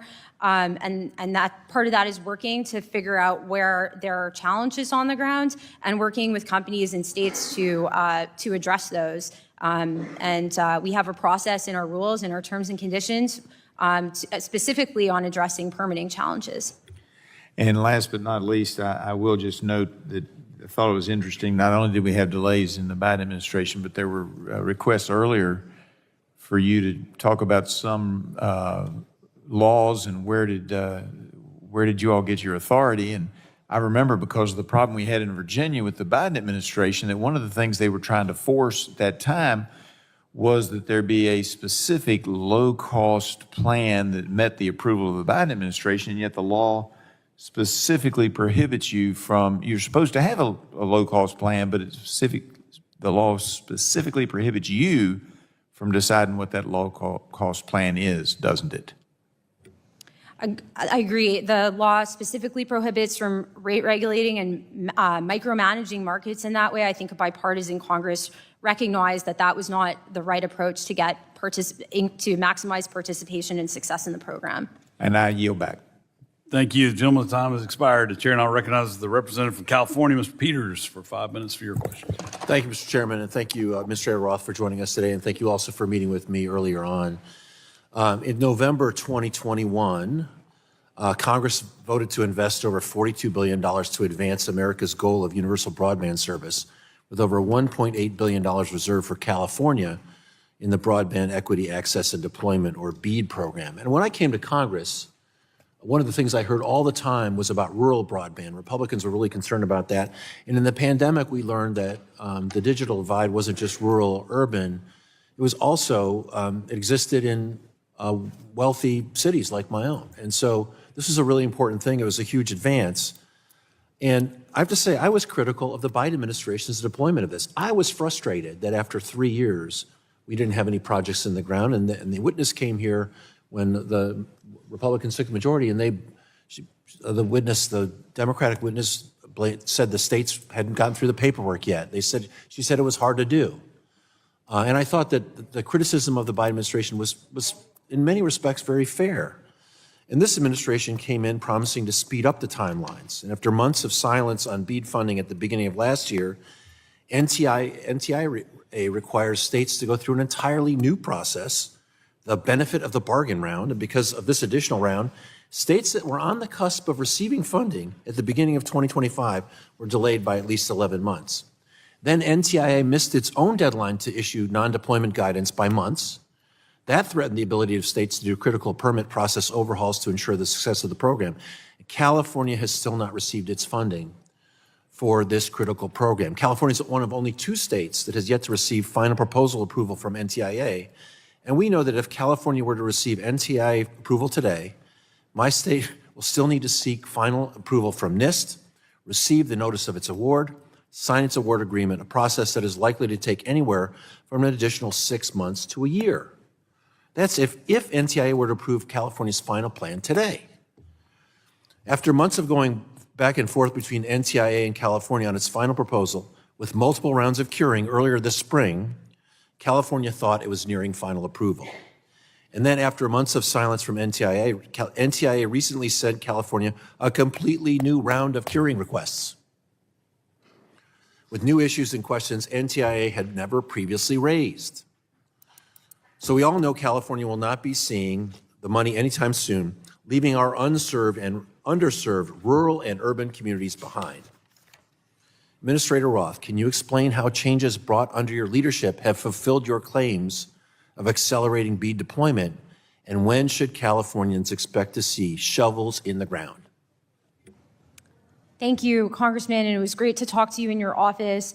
And thank you for giving me the opportunity to explain some of the challenges that we've seen in California. I told you one of the challenges that I think you mentioned in our approach to curing was that there were some mapping anomalies. We found, we've oversight of the program, and conducting our due diligence is really important to ensure protection of taxpayer dollars. And there were several examples in California where there were requests for really exorbitant amounts of money, ostensibly to serve apartments in the middle of nowhere. And so we had to work with the state to ensure that we address those mapping challenges. We're working with the state. We look forward to receiving California's revised proposal so that we can get California and all states and territories across the finish line. But I think that the data speaks for itself with respect to expediting projects. Thanks to our restoring the program to its statutory mission, we've already seen. You said that before. You said we've got projects in Louisiana, we got a project in Nebraska. And that, to me, that's not that great. Well, what we have now is, instead of a 3-year delay, we have a 5-year delay. The witness is here blaming the states. The witness is here telling about how it's hard. The same things we heard from the Biden witness when you all came into the majority. I hope you're not breaking your arms, patting yourselves on the back that this is better. This is the same. This is the same. We have instead of a 3-year delay, we have a 5-year delay. And I would love to see some of the same frustration that I showed with the administration of my own party on the other side of the aisle, to see the Republicans showing frustration with this implementation, because this is unacceptable. It's as unacceptable as it was at the beginning of this term. I have more questions, but I'll submit them in writing. I yield back. The gentleman yields back. The chair now recognizes Representative Fulcher for his 5 minutes of questions. Thank you, Madam Chair. Administrator Roth, I want to start with Well, thank you. In May, we had sent an inquiry in regard to the possible use of next generation 911 deployment, and didn't get a full answer yet for a number of reasons. However, you were very responsive, and just the response means a lot, keeping us cued in on the status. In my state, we have a lot of rural space, and the rural broadband deployment is a big, big deal. In addition to being a member of Energy and Commerce, I'm also on Natural Resources, and one of the things that we struggle with is a permitting process for this deployment. That's a huge issue for us, and a huge issue in terms of how this deployment is handled, the timeliness of which it's handled, and whatnot. To what extent is NTIA involved, or suggestions have you got in regard to working with federal, state, for this permitting process? A lot of this is on or related to federal land. We've got about 34 million acres of that. To what extent is NTIA involved with that, and what's happening there? Thank you, and thank you for the opportunity to meet with you. So permitting is front and center of our efforts to expedite deployment in the BEAD program. We're really focused on, not just getting paperwork out the door, but actual deployment. And we know that permitting has been one of the historical challenges when it comes to broadband deployment. What we've done at NTIA is we've introduced a cloud-based software tool to really expedite and automate the permitting process. We have 47 categorical exclusions that will apply to, we estimate, about 95% of BEAD projects. And through our software tool, we've seen really a much more expeditious process. A process that used to be email-based and took 3 to 6 months is now taking 48 hours, according to one of the state broadband directors. And the proof is in the data. There were 25,000 locations just got through our permitting process thanks to that tool. And we're working with other federal agencies, Fish and Wildlife Service, National Council on Historic Preservation, to expedite things at the federal level. But as you said, there are also a lot of challenges at the state and local level. And so we are working with states to streamline processing, expedite timelines, reduce permitting costs, because ultimately that's what will make the BEAD program successful and avoid default. And I also commend this committee's efforts to address some of those challenges through its legislation. Okay. Our experience is most of those challenges on permitting have been federal, but understand that there's also the state and local. Just keep that in mind. It's a big issue for us in rural Idaho. Shifting gears a little bit, you'd referenced the study, or that had been talked about briefly, but the One Beautiful Bill calls for a study of the 2.7 megahertz band. What's the timeline on that in terms of completing that study? So we are working aggressively to complete that study and get spectrum identified in that band. We actually just finished the 60-day congressional notification process to get SRF funding to incumbent agencies, NOAA and the FAA, so that we can complete the requisite studies and identification and get the spectrum auction. It's certainly one of the bands that we're working with the FCC to get auctioned as soon as possible. What's the speed bumps in that regard? Is it personnel? Is it lack of responsiveness from other entities? No, I think one of the benefits of the president's leadership on spectrum and his presidential memorandum on winning the 6G race is that he's really identified getting spectrum auction as a national priority. And so we're working really cooperatively with other agencies, including the incumbents, to get their systems upgraded and the spectrum identified for auction. And we're also really working very closely with the FCC on this to figure out ways to expedite timelines and achieve the goal of 5 auctions during this administration. Okay, I do have a question on 1675 megahertz and 70 gigahertz, but I'm going to put that in writing because my time is up. So with that, Madam Chair, I yield back. The gentleman yields. The chair now recognizes the gentleman from Louisiana, Mr. Carter, for 5 minutes of questions.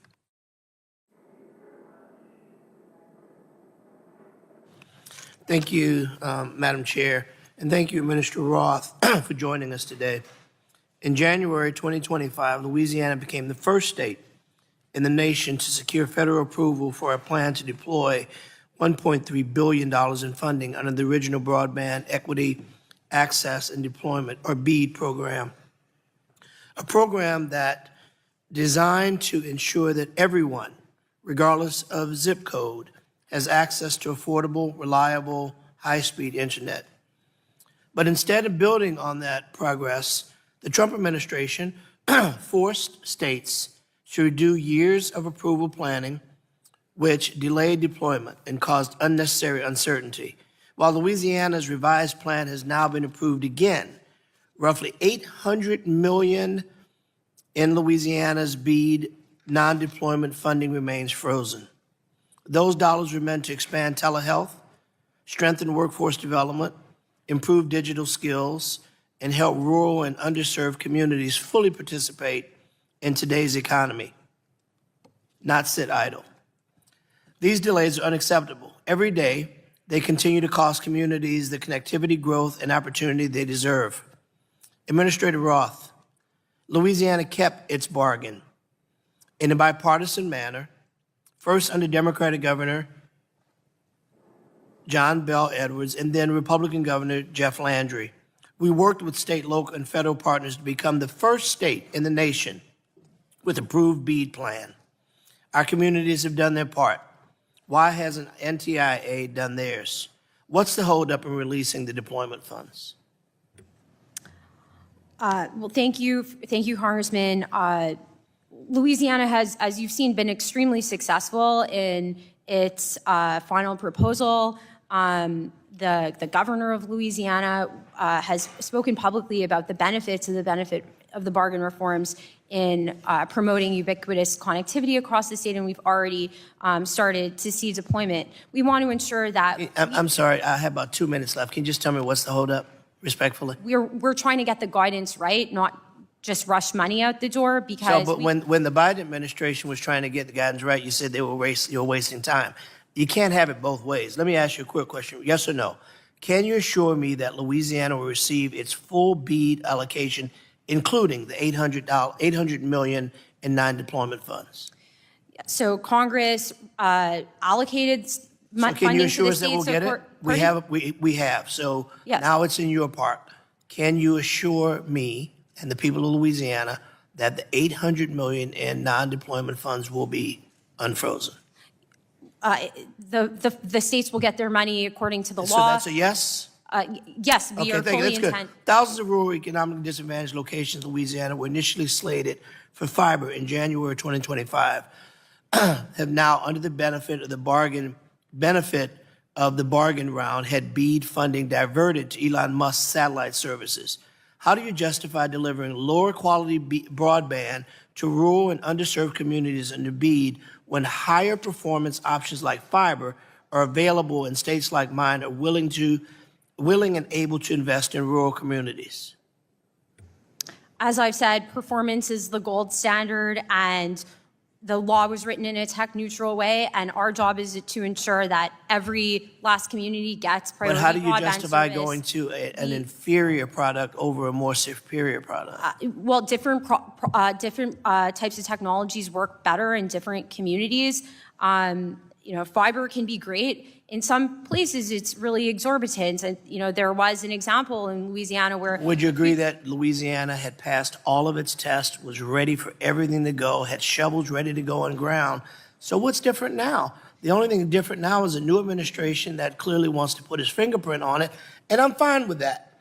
But don't send us backwards when, in fact, Louisiana, under a Democratic governor and a Republican governor, did all the right things, and now the people of Louisiana are being punished, one, with a delay, two, with $800 million in non-deployment funds being frozen, and three, now getting an inferior product.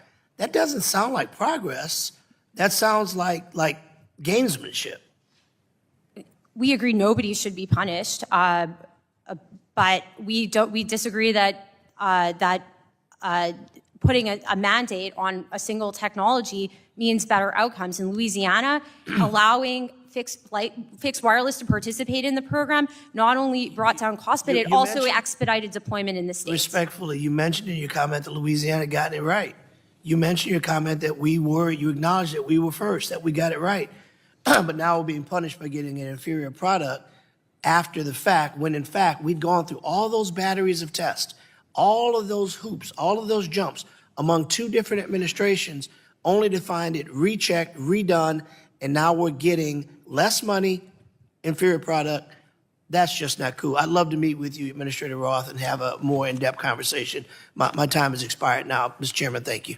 Gentleman's time's expired. I'd let the witness take a few seconds if you'd like to respond to that.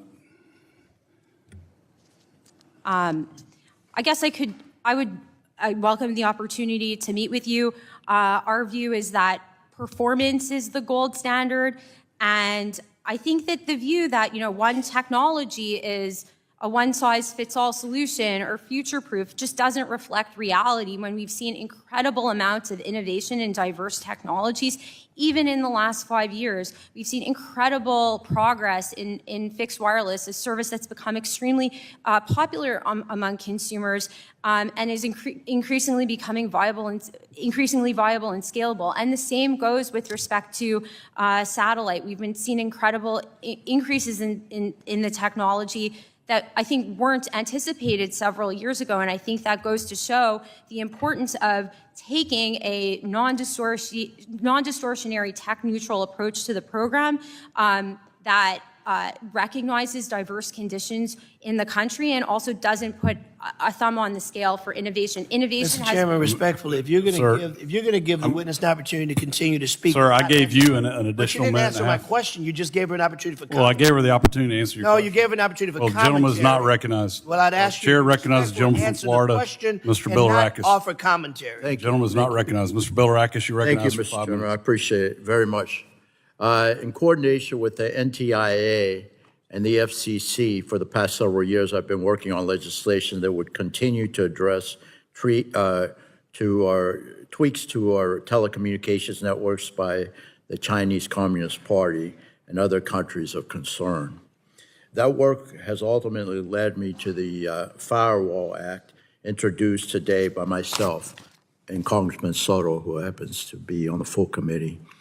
The Firewall Act would forever ban federal telecommunications funding from companies that choose to purchase fiber optic cable from China.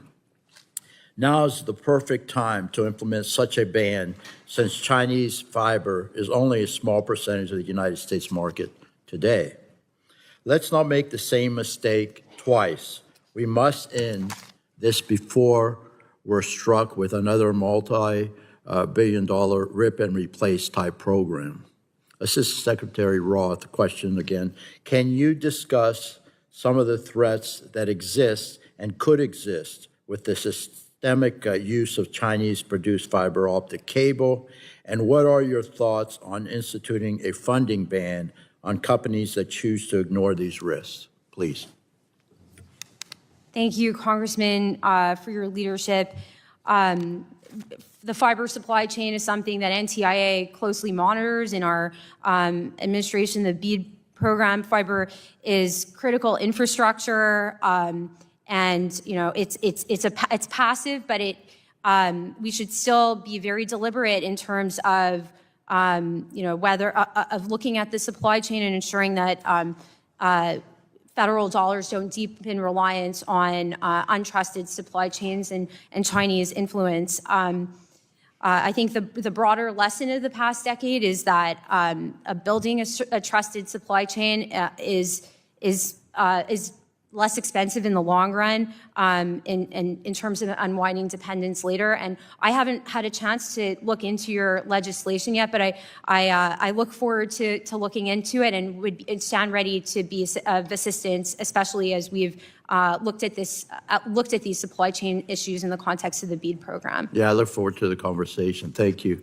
As a member of the China Select Committee, I'm concerned about the World Radio Communication Conference being hosted in Shanghai and how China is using its position to undercut American connectivity priorities, including Wi-Fi, satellite, and other technologies. Again, Secretary Roth, what steps is the administration taking to ensure that the United States and our allies will be able to fully participate in Shanghai? Thank you. It's such an important question and an issue that this administration has prioritized. One of the things is that we need to ensure is that we build a coalition support around our positions going into WRC. And we're actively doing that. NTIA recently held a training with 27 regulators from 20 different African countries to work on building support for U.S. strategic priorities when it comes to commercial space, given that the WRC agenda is going to be so satellite focused. And we also equally are working on finalizing our positions on agenda item 1.7, which focuses on the future of 6G, given that strategic importance to us. So we are working to finalize our positions in advance of CTEL in the fall. But it's not just finalizing positions that's important, also ensuring effective leadership at the ITU. And so we are working to promote U.S. leadership in ITU elections, including through our participation at the Plenipotentiary Conference in the fall. We are working across our work streams to advance American leadership at the ITU, as well as other standard-setting bodies like 3GPP. Telecom is global in nature, and ensuring that global standards reflect our strategic priorities is incredibly important to U.S. economic and national security. Very good. Thank you. I appreciate your participation today, and thank you for holding this hearing, Mr. Chairman. I yield back. Thank the gentleman. Chair recognizes the gentlelady from Michigan, Representative Dingle, for 5 minutes for her questions. Thank you, Mr. Chair, and thanks for having this hearing, and thank you to the administrator for being here today. This committee has a responsibility to conduct oversight of NTIA. And as many on this committee know, we've made significant progress under the last administration, and I hope we can keep moving forward in the right direction on broadband deployment, affordability, mapping, and spectrum policy. I want to talk specifically today about BEAD implementation in Michigan, which I've discussed with you before, Madam Administrator, and the importance of continued coordination between NTIA and the states to ensure that the projects are moving forward. Michigan will connect nearly 200,000 locations through the BEAD program, the third highest number of eligible locations in the country. Michigan secured $920 million in federal funding and more than $550 million in private investment for a total of $1.47 billion. This funding will support over 31,000 miles of new fiber infrastructure across our state. However, states are still awaiting the guidance regarding the allowable uses of BEAD non-deployment funding. The Infrastructure Investment Jobs Act has cleared that these funds can support complementary efforts like expanding permitting capacity, workforce development, digital adoption, mapping, and planning that are necessary to close the digital divide. You've said that speed is your priority, but since NTIA paused the use of non-deployment funds in June 2025, the revised BEAD policy notice that month, states have been left without clear direction on how to move forward. NTIA also missed your imposed self-deadline of March 26 to issue updated guidance, creating uncertainty for states attempting to plan around more than $20 billion in remaining non-deployment funding. I'm sure states, including Michigan, are ready, I know they are, to put resources to work alongside deployment projects to ensure communities can fully access and benefit from reliable, affordable broadband service. Administrator Roth, can you provide a timeline on when NTIA expects to issue updated guidance on non-deployment funding and how NTIA is working with states to ensure these funds can be used effectively and consistent with congressional intent without further delays? Thank you, Congressman Dingle, and thank you for meeting with me in your office. These funds were freed up because our benefit of the bargain reforms were so successful in driving down costs and ensuring universal connectivity. And we want to ensure that these remaining funds produce the same measurable wins for taxpayers. And we're actively working on the guidance right now to use these dollars responsibly. As you know, we received an unprecedented amount of feedback on potential ways the dollars should be used. So we've just been focused on in getting our guidance right at this point, which has taken additional time. And so we are, and you asked about a timeline, as I said to Chairman Hudson, we expect to release the guidance this summer. I'm going to hold you to that. I've also heard concerns about the process requiring states to remove locations from BEAD projects when changes are made to the FCC broadband service location fabric, even in situations where those homes or businesses clearly need service. Can you tell us how NTI is working with states to ensure that technical or mapping revisions do not unintentionally leave eligible communities behind? And are you considering additional flexibility for states to address these situations? Thank you. So in the BEAD law requires us to follow the FCC maps and also run a challenge process in determining which areas we're going to be eligible for BEAD funding. That was important for two reasons. First of all, we needed to give bidders the certainty they needed to know what they were bidding on, and also to ensure that there was a requisite challenge process to ensure that the program wasn't engaged in overbuilding. And so, maps are constantly changing as conditions change. We regularly update the FCC with our data and where BEAD deployments are occurring. And, our eligible areas, given that, may not match up perfectly with the FCC maps, but that's because of the need to, that's because we were required to run a challenge process. Given that such changes happen over time, one of the ideas that's been proposed for the remaining funds has been a cleanup round to address locations that have, become potentially unserved after we established eligible areas in the BEAD program. Gentlelady's time has expired. The chair now recognizes the representative from Texas, Mr. Pfluger, for 5 minutes for your questions. And thank you, Mr. Chairman, and Assistant Secretary Roth. I want to thank you for your efforts to reduce fraud, waste, and abuse. Specifically, and it's been talked about today, the efforts here on BEAD-funded projects with, just the wastefulness that you've uncovered, that you're preventing, and delivering the intended dollars to rural areas that truly need it. So thank you for that. I want to kind of shift gears. I've heard from domestic manufacturers who invested tens of millions of dollars in new equipment facilities to supply BEAD projects with American-made optical fiber, and they did so based on the assurances that domestic fiber supply would be available to support them, and that supply hasn't materialized. And now there's idle equipment and unfilled jobs sitting on the sidelines. So just from your perspective, based on what NTIA is seeing today, are those supply commitments being met? And if not, can NTIA act to help that? And are there examples where NTIA would consider a targeted waiver to support American manufacturing jobs? Thank you for your question, and thank you for meeting with me and for your kind words on addressing waste in the BEAD program.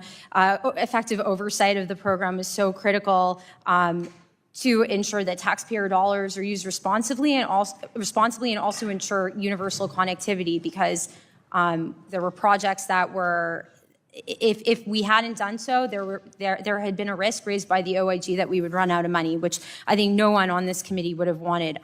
In terms of fiber and availability, we want to ensure that projects are deployed expeditiously. So we've actively monitored the fiber supply chain in the program, and fiber producers have given us their word that fiber will be delivered on time to BEAD projects, and we expect them to honor their commitments. Yeah, it's unfortunate. Some of the companies have not met their contractual requirements. So would you see a case where if those domestic manufacturers, don't do that, and they have a contract with with the government, with the BEAD program? I mean, are there waivers that y'all would consider for the specifically for Made in America type issues? NTIA has an ability to, there's a process for waiving BABA, or the Buy America provisions as you referenced, but we don't anticipate a waiver at this point as long as domestic manufacturers step up as they've promised. I think it also goes to show the importance of having, a mix of technologies in the program. Putting our eggs in one basket, I think wouldn't have been a good outcome for ensuring expeditious and timely deployment of universal broadband. Thank you, and we'll certainly be watching that and working with you. One of our top legislative priorities is the Protocol Act, which would consolidate the FCC's broadband maps and NTIA's data into a single and consistent and reliable source. The bill would also require other federal broadband agencies to use this unified data. It would work with the states. It would do the work of trying to consolidate this. So my question, currently more than 130 broadband programs exist across 15 different agencies. So you can, the consolidating it and understanding it and gleaning the important pieces of vulnerabilities or gaps is really important on it. From your perspective at NTIA, what's the benefit of requiring other agencies to coordinate with NTIA and use a single harmonized broadband data set when planning and funding infrastructure projects? Thank you for your leadership on this issue of mapping. It's so important to have accurate data in order to ensure that federal dollars are protected. Given that challenge that you referenced of the multiple different programs, 100 different broadband programs across 15 different agencies. So that risk is quite real. We have relied on the FCC maps and run a challenge process in our administration of BEAD. We work with the FCC, but definitely welcome the opportunity to work with you. And thank you for your leadership on potential ways to make mapping even better. Thank you. Lastly, I'm out of time, but I'll submit a question for the record dealing with the BEAD program and the money that Texas has promised to match, which is $1.5 billion, just to make sure that the federal and the state pools of money are deconflicted. So I'll submit that for the record. Mr. Chairman, I yield back. Gentleman's time has expired. The chair now recognizes the representative from Ohio, Mr. Landsman, for 5 minutes for your questions. Thank you, Mr. Chair. Thank you, Administrator Roth. I want to start with the cybersecurity work. This is a huge concern of mine. The current system is a patchwork, and across several agencies in terms of reporting, prevention, mitigation efforts. There's been some discussion about expanding your role, the administration's role, in dealing with the cybersecurity threats, protecting us. Can you talk a little bit about what that would look like? Whether NTIA's role would be expanded, what that would look like, your approach, your thinking on this? No, thank you. This is a really important issue. NTIA, we're not a regulator, but we do play a role in ensuring secure networks. In BEAD, for example, states are required to get attestations from BEAD providers that they have cybersecurity risk management plans in place, as well as similar plans for supply chain risks. And NTIA also works on cybersecurity in the context of our communications supply chain risk information program. We provide information on latest best practices to companies, including small and rural communities. So I think we do play and could continue to play a really important role in terms of training and providing information on best practices and as well as on supply chain risk. But you'd welcome the role of expanding some of the work that you guys are doing in cybersecurity if the DHS CERCIA rule includes an expanded role for you all. Not a legal I haven't assume, had an opportunity to dig in on that issue, but I would be happy to get back to you more in depth on that. Yeah, I would love to keep the conversation going because it does seem like additional leadership is needed, that you all could play, but could play an even bigger role. The reporting requirements piece is a challenge as, folks who experience an attack or believe there's an issue. The reporting requirements differ by agencies, and I have a bill that would streamline that. So there's just the one reporting protocol. How important do you think that is? In terms of what you hear and see on a daily basis. I think that generally speaking, streamlining reporting requirements is a really great way to advance efficiencies and promote American technology leadership. Yeah, thank you. I agree. One last thing, we have a bill that would make it easier to get broadband out to communities, our Rail Act, which I think we talked about. It takes advantage of the public right-of-way and streamlines the process for getting that broadband over the railroad tracks, which has become a challenge because the railroad companies oftentimes take forever and upcharge these providers. How important that's for the FCC, but obviously something similar would apply to what you all are doing. Are you seeing opportunities to do similar sort of reforms in terms of getting the broadband out? Yes, this has been a very strong focus of NTIA.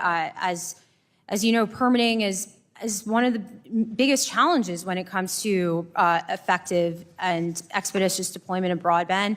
We focused on what we can do at the federal level to streamline permitting, particularly through automating certain processes and working with other agencies. But as you recognize, the state and local and challenges can be even greater. And you may have done this before, but have you submitted your list of permitting reform recommendations to this committee? I have not, but I would welcome the opportunity. I think that would be great. This. Yeah, I would. We'll follow up. Great. Okay, thank you. I yield back. Gentleman yields back. The chair now recognizes a representative from Texas, Mr. Goldman, for 5 minutes for your questions. Thank you, Mr. Chairman. Thank you for being here today, Ms. Roth. Texas is facing uncertainty around the release of BEAD funds necessary to manage program changes, rebid 31,000 locations, and keep broadband deployment projects on schedule. What is causing these funds to be held up, and how will NTIA ensure that any delays do not make it harder for Texas to reconnect these vacant locations or leave Texans with lower quality service options? Thank you for your question, and thank you for meeting with me. Texas was able to submit a very successful final proposal. They were actually the last state to submit their initial proposal under the previous rules, but because the state really did a really amazing job of looking at each project area by project area closely and evaluating every technology in every different area. The state produced really incredible results and has a really diverse mix of technologies reflecting the diverse topography and geography of the state. And they're achieving universal access with a 32% match, which is above the statutory requirement, is a really great indication of the project sustainability and success. And so right now, the state is signing contracts with providers. That can be a challenging process, and NTIA has stood ready to help the state whenever there have been, and providers whenever there have been issues or questions. But ultimately, thanks to our work to streamline permitting, we expect to see contracts signed. And I think Texas is one of the states that already has a contract signed with a LEO provider enabling instant access to BEAD service. Thank you. And following up on that, Texas being a national leader in wireless innovation, semiconductor manufacturing, telecommunications, as you know, NTIA's spectrum decisions will directly affect jobs and investment across our state. As NTIA implements the spectrum provisions that we passed last year and evaluates the 2, 4, and 7 gigahertz bands, can you update us on the progress of that work and how would implementing these provisions advance U.S. and Texas leadership in 5G and 6G and next generation community technologies? Yeah, no, as you said, Texas is a leader when it comes to technological innovation. I actually recently visited the Ericsson 5G factory, which was so incredible to see the kind of automation that the factory automation that is bringing next generation connectivity to the state and to the country and the world. I think, as you said, as you mentioned, getting our spectrum identified under the Working Families Tax Cut Act is the best way that is one of our best ways to promote that continued innovation, increase economic growth, promote national security, as well as domestic jobs. And so we're laser focused on completing that identification and getting more spectrum into the marketplace as quickly as possible so that the U.S. can continue to lead in this area. Thank you. And since you've joined NTIA, how have you seen the BEAD program change, and what steps does NTIA need to take to make sure communities are getting connected? We've seen incredible success through our stripping out of red tape, removal of burdensome rules, allowing the states to determine, like Texas, which technologies would work in different parts, in different project areas. And we've seen results from that. We're getting deployment out the door, as we've seen deployment in multiple states already. And that was thanks to our embracing an all-of-the-above solution to the program, consistent with how Congress wrote the law. We're very excited about the deployment that we're starting to see and we'll continue to see in the months ahead. Great. Thank you again. Thanks for being here. Mr. Chairman, I yield back the balance of my time. Thank you, sir. Thank you, gentleman. He yields back. The chair now recognizes a representative from New York, Representative Clark, for 5 minutes for your questions. Good morning, and thank you, Mr. Chairman, Ranking Member Matsui, for holding this important hearing today. It is a long overdue hearing given the issues at NTIA. Access to affordable, reliable, high-speed broadband is no longer a luxury. It is an absolute necessity for economic survival, education, even healthcare in our increasingly digital society. When Congress passed the bipartisan infrastructure law, we made an historic $42 billion investment in the BEAD program with a clear statutory mandate to build sustainable, future-proof networks and close the digital divide once and for all. Unfortunately, under Administrator Roth's leadership, the NTIA has systemically undermined those goals.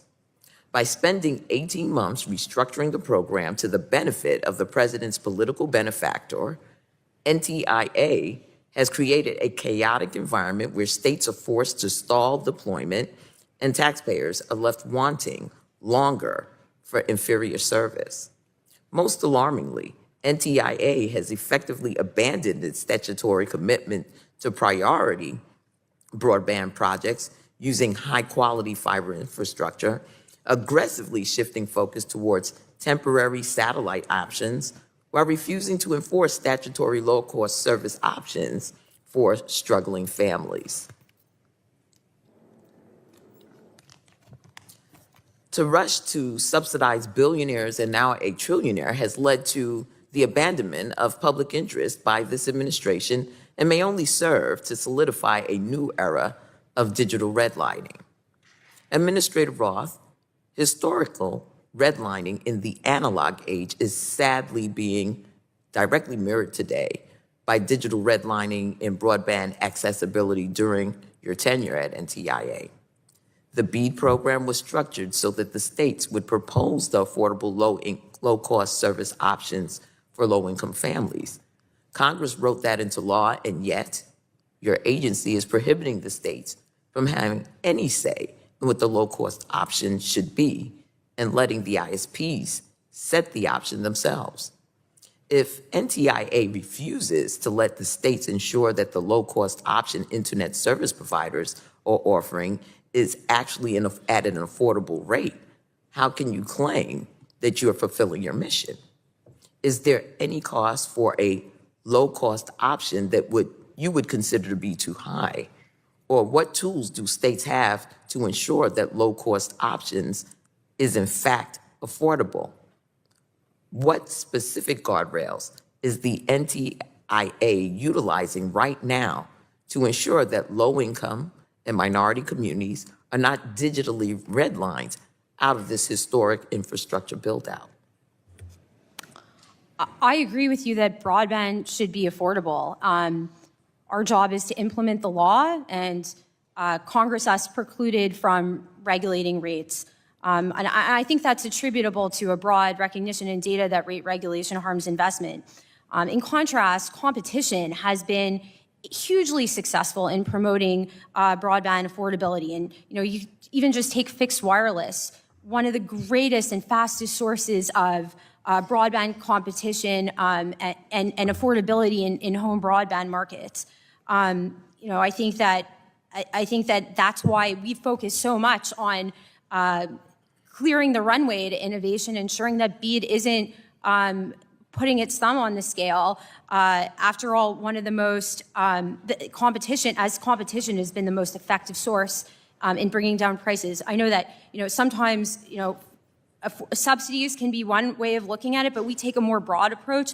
One of the best ways that we can use our authorities to promote affordability is through expanding access to spectrum, getting better services into the marketplace. And I think that our nation's historic approach to innovation and facilities-based competition is just evident in the amount of incredible innovation. Administrator, I've only got like 30 seconds left. I'd like to discuss that further with you. That sounds great, but in the practical application of it, it does not pan out that way. Having said that, Mr. Chairman, I yield back. Thank the gentlelady for yielding back. The chair now recognizes the representative from California, Mr. Obernolte, for 5 minutes for your questions. Thank you, Mr. Chairman, and Administrator Roth, thank you for your testimony today. I think you've heard some bipartisan frustration with the slowness of the rollout of BEAD funding. And to be clear, this frustration predates your tenure in the agency. It predates this administration. It's been frustration across the aisle with both Democrat and Republican administrations, and this is in red and blue states. So I hope that you're taking this to heart. This is an indication when you hear this kind of frustration across the aisle that it's not a problem with one state or another state, it's a problem with the system. And this funding is critical to getting broadband connectivity rolled out to our constituents. And I'm hoping that you will take this to heart and try and eliminate some of the bottlenecks so we can get this funding flowing, because that was our intent when we appropriated it. I was very happy to hear you talk about freeing up 500 megahertz of spectrum in your opening testimony. We all know the strain that spectrum is under. I've seen some very alarming projections that say that if nothing is done by the year 2030, just 4 years from now, that over 50% of peak traffic will not have spectrum available, particularly as AI puts more and more demands on that. So I'm very happy that NTIA is focused on that. I wanted to ask specifically about the 2.7 gigahertz band. In HR 1 last year, we directed NTIA to work with stakeholders to clear that spectrum and gave you auction authority for that. Could you tell us a little bit about when you think that that auction might occur? Thank you for your question, and I agree that we need to get the 2.7 gigahertz band identified as quickly as possible so that it can get auctioned and that providers can, and that it can benefit the commercial marketplace. We're working around the clock on to do our part to get spectrum identified. I'm grateful that soon the incumbent agencies will have access to their spectrum relocation funds so that we can complete our critical engineering work to have a successful auction. And we're working closely with the FCC on timelines and figuring out ways to expedite the process of seeing that spectrum auction just as soon as possible. Do you think that that might occur by the end of your tenure in the agency? We're working towards that outcome. Okay, I'm glad to hear it. I was also very happy to hear you talk about FirstNet reauthorization in your opening testimony. That's something that's critically important to me as someone with a very rural district with a critical need for first responders to be able to communicate. One of the things that I have been a little frustrated by is the fact that FirstNet does not currently interface with any of the low Earth orbit satellite operators. As you know, Starlink, for example, already has direct to cell phone operational capability, and others will soon have that capability. It seems crazy that we're not enabling our first responders to use that. Can you talk a little bit about what NTIA and Congress can do to make sure that new commercial satellite systems are available to first responders through FirstNet? I agree that first responders should have access to the best technology available. That's FirstNet's mission, to maximize public safety outcomes for the public and for first responders. And I think part of that is really empowering the FirstNet board to determine which investments are needed to maximize public safety outcomes. And I applaud this committee's work on FirstNet. One of the things that the legislation that you've advanced does is clarify roles and responsibilities and really empower public safety's role in increasing public safety seats on the board, improving institutional expertise through staggered terms, as well as really clarifying that public safety is responsible for identifying the strategic use of funding and ensuring that it's public safety that drives the budget and the setting of priorities. And then NTIA can conduct its contract oversight and performance accountability to ensure that those priorities are being carried out. And thanks to our work, Secretary Lutnick was able to, our oversight, we were able to secure an additional $2 billion in value for FirstNet under the contract. We'll keep working with you on that. My time has expired. Mr. Chairman, I yield back. Thank you, gentlemen, for yielding back. The chair now recognizes the representative from California, Representative Barragan, for 5 minutes for your questions. Thank you, Mr. Chairman. Administrator Roth, you are nominated by the president, correct? Correct. And the president can fire you, correct? Correct. So you serve at the pleasure of the president and work for the president? Yes. Is it safe to say that since you've been confirmed by the Senate, you've spoken to the president? I'm not going to get into the... I'm not asking you to get into the conversation. I'm asking you if you have had a conversation with the president since you've been confirmed. That's it. It's a yes or no. You're a lawyer. You know this. Yeah, no, I think that it would be inappropriate for me to, speak to internal deliberations. Obviously, we speak to I'm not White House. asking for an internal deliberation. It's a simple question. Whether you've spoken to the president is a yes or no. Asking you about the content of that is a different question. Have you spoken to the president? I have met the president. Okay, but I'm not for going whatever reason you're afraid to say whether you've actually spoken to the president. That is actually concerning because it's a very simple yes or no. You as an attorney know.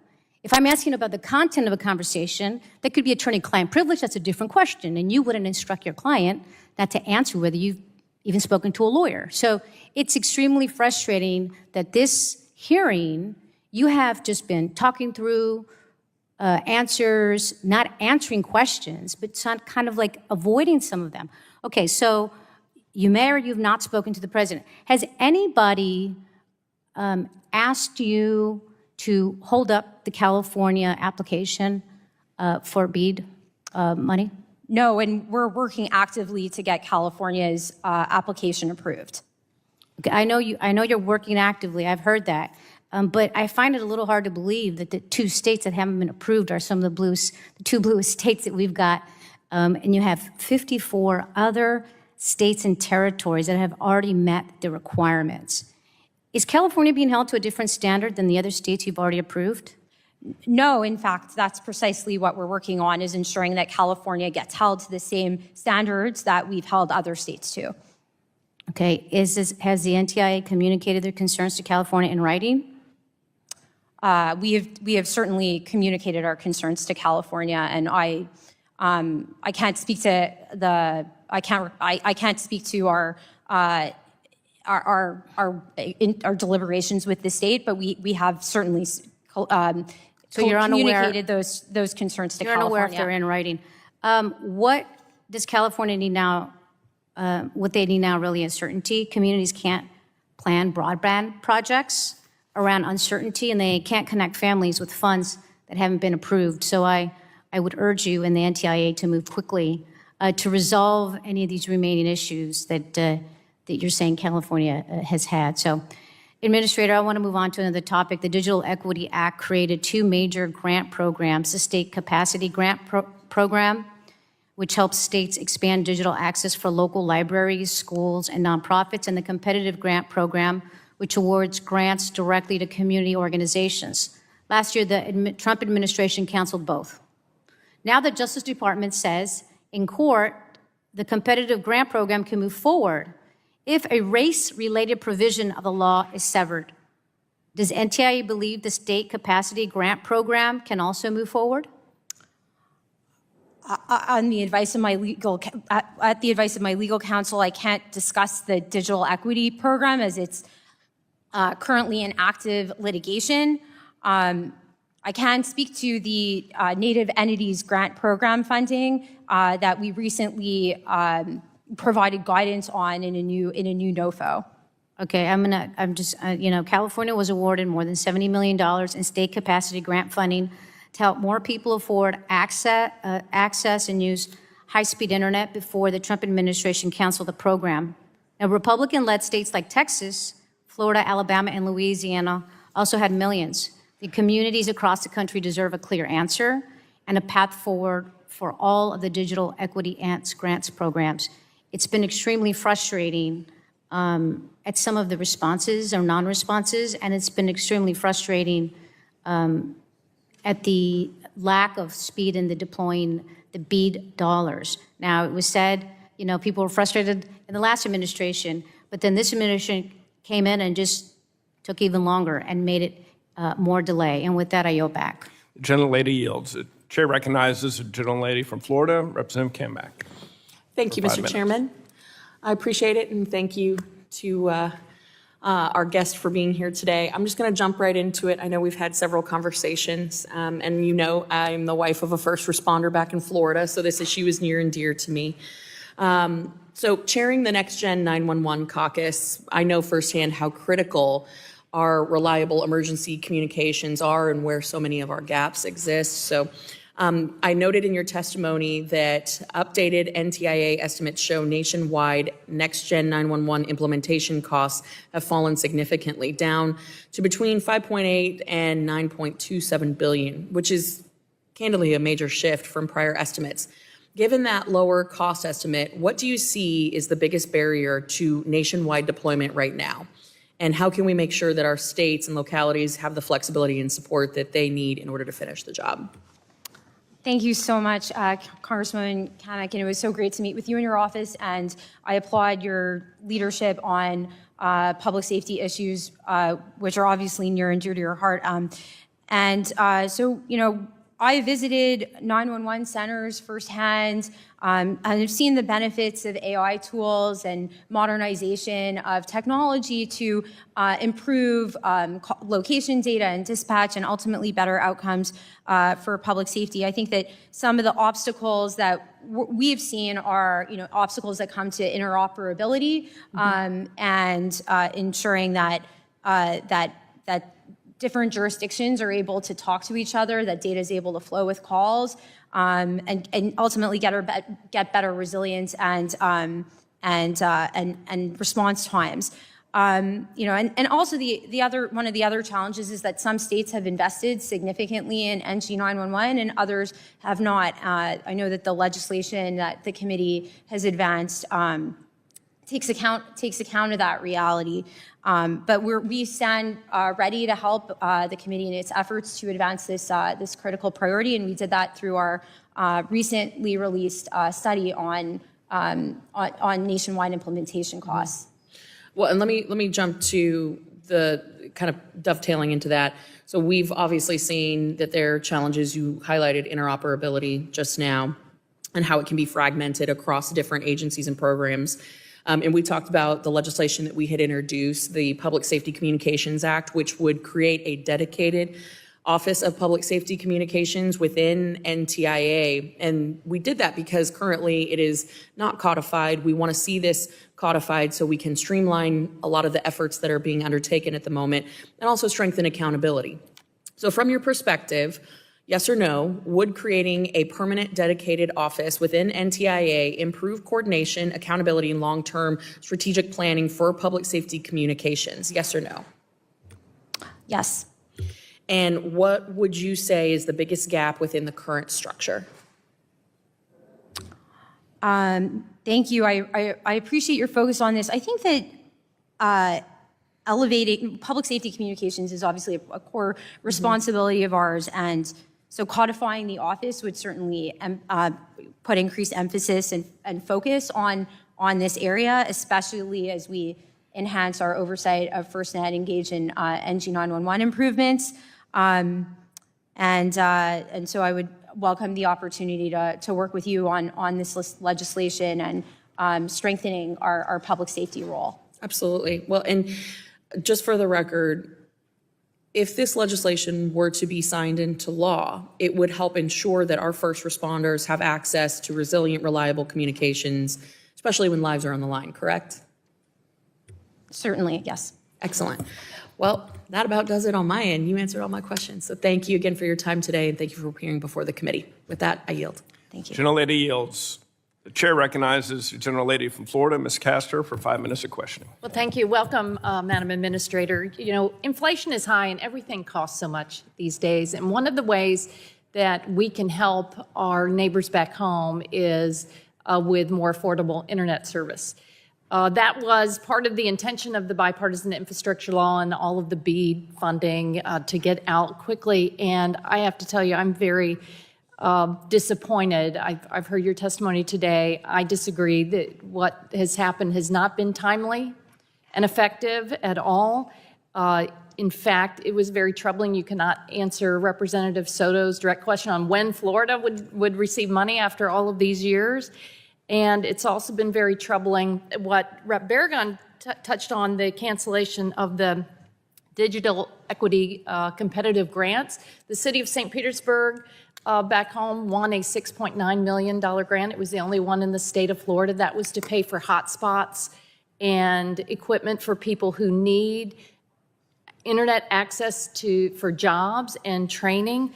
That grant was arbitrarily and illegally canceled by the administration. It has now been challenged in federal court. Would you commit that if the federal court determines that the administration did act arbitrarily and illegally to restore those grant funding, that grant funding? Oh, well, following the law is of utmost importance.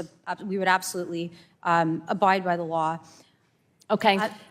Thank you for that. And the law also requires that internet service providers provide a low-cost option for consumers. Certainly then you would agree that it is helpful for customers to know what the low-cost service option will be in their location, right? Yes, the low-cost option is a programmatic requirement. Good, thank you. Because I think transparency is important. That's why the law requires NTIA to publicly disclose each state's low-cost service option after you approve the final proposal before funds are dispersed. So here's kind of a lightning round of yes or no. Do you commit to abiding by this provision of the law and publishing the low-cost service option so that customers know upfront what they will be paying? Yes. Great. Do you think that it is helpful for customers to know when their provider is going to change the price of their broadband subscriptions? Yes or no? Yes. Do you commit to allowing states to require subrecipients to tell the state and their customers they are changing the low-cost service option and what that new cost will be? I agree with price transparency. I think that we also have to abide by our requirement, which is that we're not allowed, according to the law, to engage in rate regulation. And so, but here's the problem. Under NTIA's BEAD restructuring policy, you are prohibiting states from setting the low-cost service option, and instead you've decided that ISPs should propose their own low-cost service option, even though you stated numerous times during your confirmation hearing that you would follow the law. This appears to be a flagrant violation of the statute, which specifically requires the states to define and submit to NTIA for approval a low-cost service option that will apply to subrecipients. What authority do you have that authorizes you to ignore the plain statute? we are not ignoring the statute. We are abiding by our requirement to ensure the timely and effective deployment of broadband projects. And we agree that affordability is important, and we are promoting affordability across our work streams. And one of those. All right, then, Madam Administrator, under your new policy then, which again is in violation of the law that you swore to uphold, would it be acceptable for an ISP to charge $1,000 a month as the low-cost option? Yes or no? Yeah, so I think that if you're an ISP, you want people on your network. And competition is the best regulator of prices. Would you agree that they can say, we're going to charge $1,000 per month as the low-cost option? I think that would be at odds with getting customers on their network. I also don't, if I could just respond, I think that it's also important to keep in mind data that we have. This is a very competitive, dynamic marketplace, especially with the entry of new competitors, including 2 satellite providers coming online.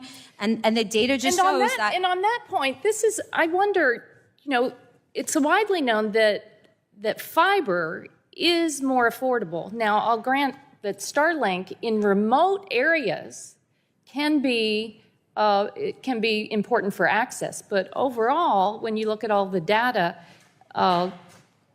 fiber has a lower monthly cost than Starlink. Starlink requires a lot of upfront equipment that's very expensive. So I wonder, has that gone as you've sought to kind of restructure things and push Starlink and favor them? Did you not take into account the affordability piece for consumers? And then here's my second. The gentlelady's time has expired. May I just respond to that? Yes, ma'am. So we require that that satellite providers in the program defray the upfront costs. They're required to provide customer premises equipment to providers free of charge. And we've also structured our rules to promote affordability and adoption, particularly through our states' milestone payments, structuring contracts that encourage providers to add consumers to their network, as well as. The gentlelady's time has expired. Gentlelady yields. Chair recognizes the gentleman from South Carolina, Mr. Fry, for his 5 minutes of questioning. Thank you, Mr. Chairman, for having this hearing today, and thank you, Administrator, for being here. I'm going to talk about BEAD for a second. Administrator, I hear my colleagues on the other side of the aisle say that this administration is acting illegally with regard to BEAD, but we know that the last administration failed to follow that statute. Can you tell us the ways in which the last administration did not follow BEAD as written, and what ways are you correcting that? Thank you for your question, and thank you for meeting with me earlier this year. Abiding by the law is of utmost importance to us. Under the previous administration, we saw red tape and hostile mandates that drove away participation from the program, raising costs. Another way that we saw, a departure from the law that was written by Congress was through an extreme technology mandate that was forced on the states that didn't take into account the way that the law was written. The law set out performance requirements. Each provider, no exceptions, must meet those performance requirements to participate under BEAD. There are only excellent broadband options in our program. No inferior services. Every provider must meet the requirements in the law, and there are no exceptions to that. And by course correcting our approach in that way, we were able to not only save $21 billion, but we were able to ensure universal broadband availability. And there was a significant risk identified by the OIG in 2025 that under the previous unlawful approach, certain states would have run out of money. I think everyone can agree that that would have been a bad outcome. Thank you for that. I'm going to switch gears real quick. We've got a World Radio Conference coming up next year in Shanghai, China. China will undoubtedly try to undermine U.S. position and flood the zone with their proxies. I think a lot is at stake in our technology race with the CCP at the World Radio Conference, particularly our leadership in 6 gigahertz band and the growth of our unlicensed Wi-Fi ecosystem that is really the envy of the world. Almost 100 countries have followed the United States' lead in making all or a portion of their 6 gigahertz band available for unlicensed use. What steps is NTIA taking to protect the success of our approach and encourage additional countries to adopt unlicensed use in 6 gigahertz at the World Radio Conference? Ensuring that we lead the world at the 2027 WRC is front and center to our agenda. And as you identified, one of our priorities is protecting the American position when it comes to the 6 gigahertz band. That's an area that China has identified for its approach to 6G and ensuring that we promote our strategic interest when it comes to 6G is very important. And one of the ways we can do that is by building a coalition of support around alternative bands, and we're working actively to identify bands for agenda item 1.7, which is the agenda item that covers that's going to cover next generation 6G bands. I think it's also, tying back to your first question, I think it's also very, important to recognize that the agenda is going to be very satellite focused. And one of the things that we've tried to do at NTIA is ensure that our domestic policies and international policies are working in concert. And one of the real drawbacks to the previous tech bias approach was that it sends a message to the rest of the world at a time when we're actively promoting our leadership in commercial space to the rest of the world, and where it's so strategically important. It sends a very counterproductive message that these certain technologies are technologies where we lead or inferior, especially when the actual data shows that not to be the case. Switching gears again, what is NTIA doing? What steps is it taking to maintain U.S. competitiveness in 5G and future development of 6G? I wasn't in here for some of this, so you may have already covered it, but other nations are obviously aggressively pursuing leadership in that, and so what are we doing ourselves to maintain that competitive edge?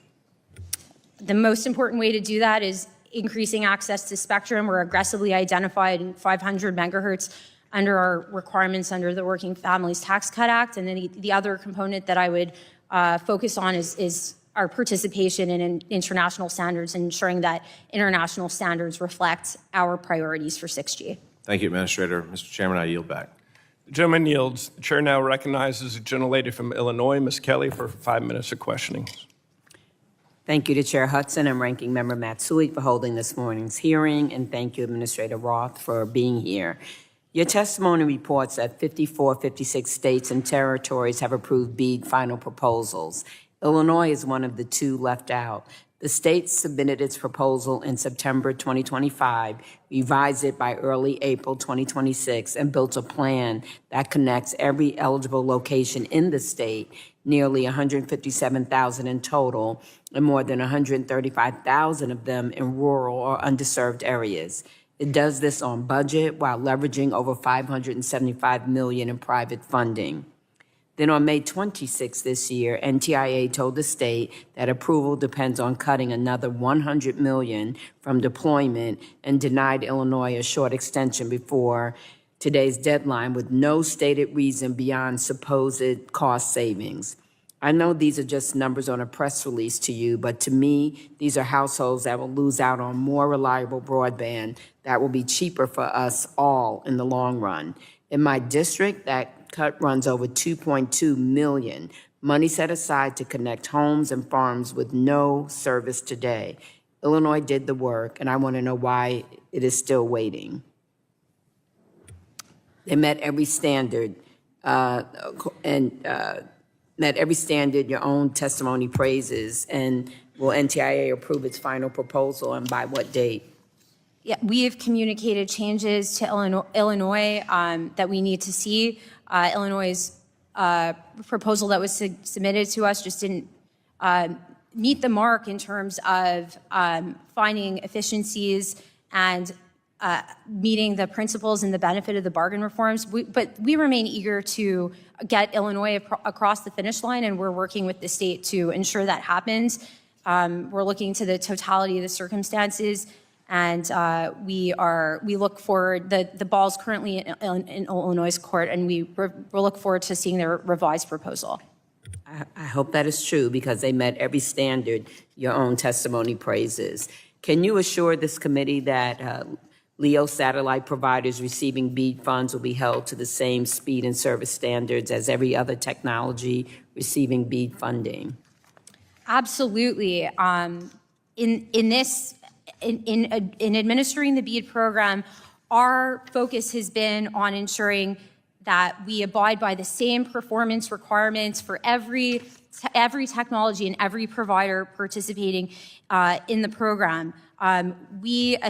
Congress established fair rules for participation, and our role is to allow innovators to compete, especially when the government just doesn't have a great track record for predicting the course of technology, and this field is just so dynamic. We judge technologies according to objective performance standards rather than government preferences, and the result has been better outcomes for consumers and on a more deployment on a more expeditious basis. Okay, thank you. No more questions. I yield back. The gentlelady yields. The chair now recognizes the gentlelady from Indiana, Ms. Houchin, for her 5 minutes of questioning. Thank you, Mr. Chairman. Administrator Roth, welcome. It's great to see you. I want to spend my time on a couple of things that matter enormously to families and communities that I represent, and one in particular that I think matters to parents across the country, and that is protecting kids in a digital world. And I also want to talk about expanding access to broadband. And the NTIA sits at the center of both of those. I want to thank you for your work on screen time recommendations that you've worked on in a past role. But Administrator Roth, empowering parents over their children's technology is one of my top priorities as a member of this committee. What role can the NTIA play in addressing this very important issue? Thank you so much, Congresswoman Houchin, and it was great to meet with you to discuss this issue, and thank you for your leadership on the issue of children's online protection. I know an issue that you've is very near and dear to your heart and that you have tremendous expertise on. I think NTIA this is something that is near and dear to my heart as well as a mother of six. I can tell you that when I speak to parents across the country, I think there's a feeling that they have little visibility, particularly into their children's screen time, particularly during the school day. And at the same time, there's this growing body of evidence that suggests that we've digitized classrooms faster than we've evaluated educational consequences, and ensuring that that federal policy reflects positive educational outcomes for children is very important. One book that I recently read on this issue is The Digital Delusion by Dr. Jared Cooney-Horvath, a neuroscientist who really shows that screen-based instruction can undermine learning, including memory, retention, comprehension. And so we need to grapple with this data. And one way we've done that is by hosting listening sessions on this topic. And that brings me to my question. My note that you recently held a listening session on excessive screen time use. You heard from parents and researchers during that session. I think you've alluded that there were concerns that were extended beyond simply cell phone time and limiting cell phones in schools. You identified some broader issues with the classroom educational technology itself, a concern that I share, the laptops, the devices, the digital curricula that are in front of kids much of the school day. Where do you go from here, from the listening session, and how can Congress be helpful?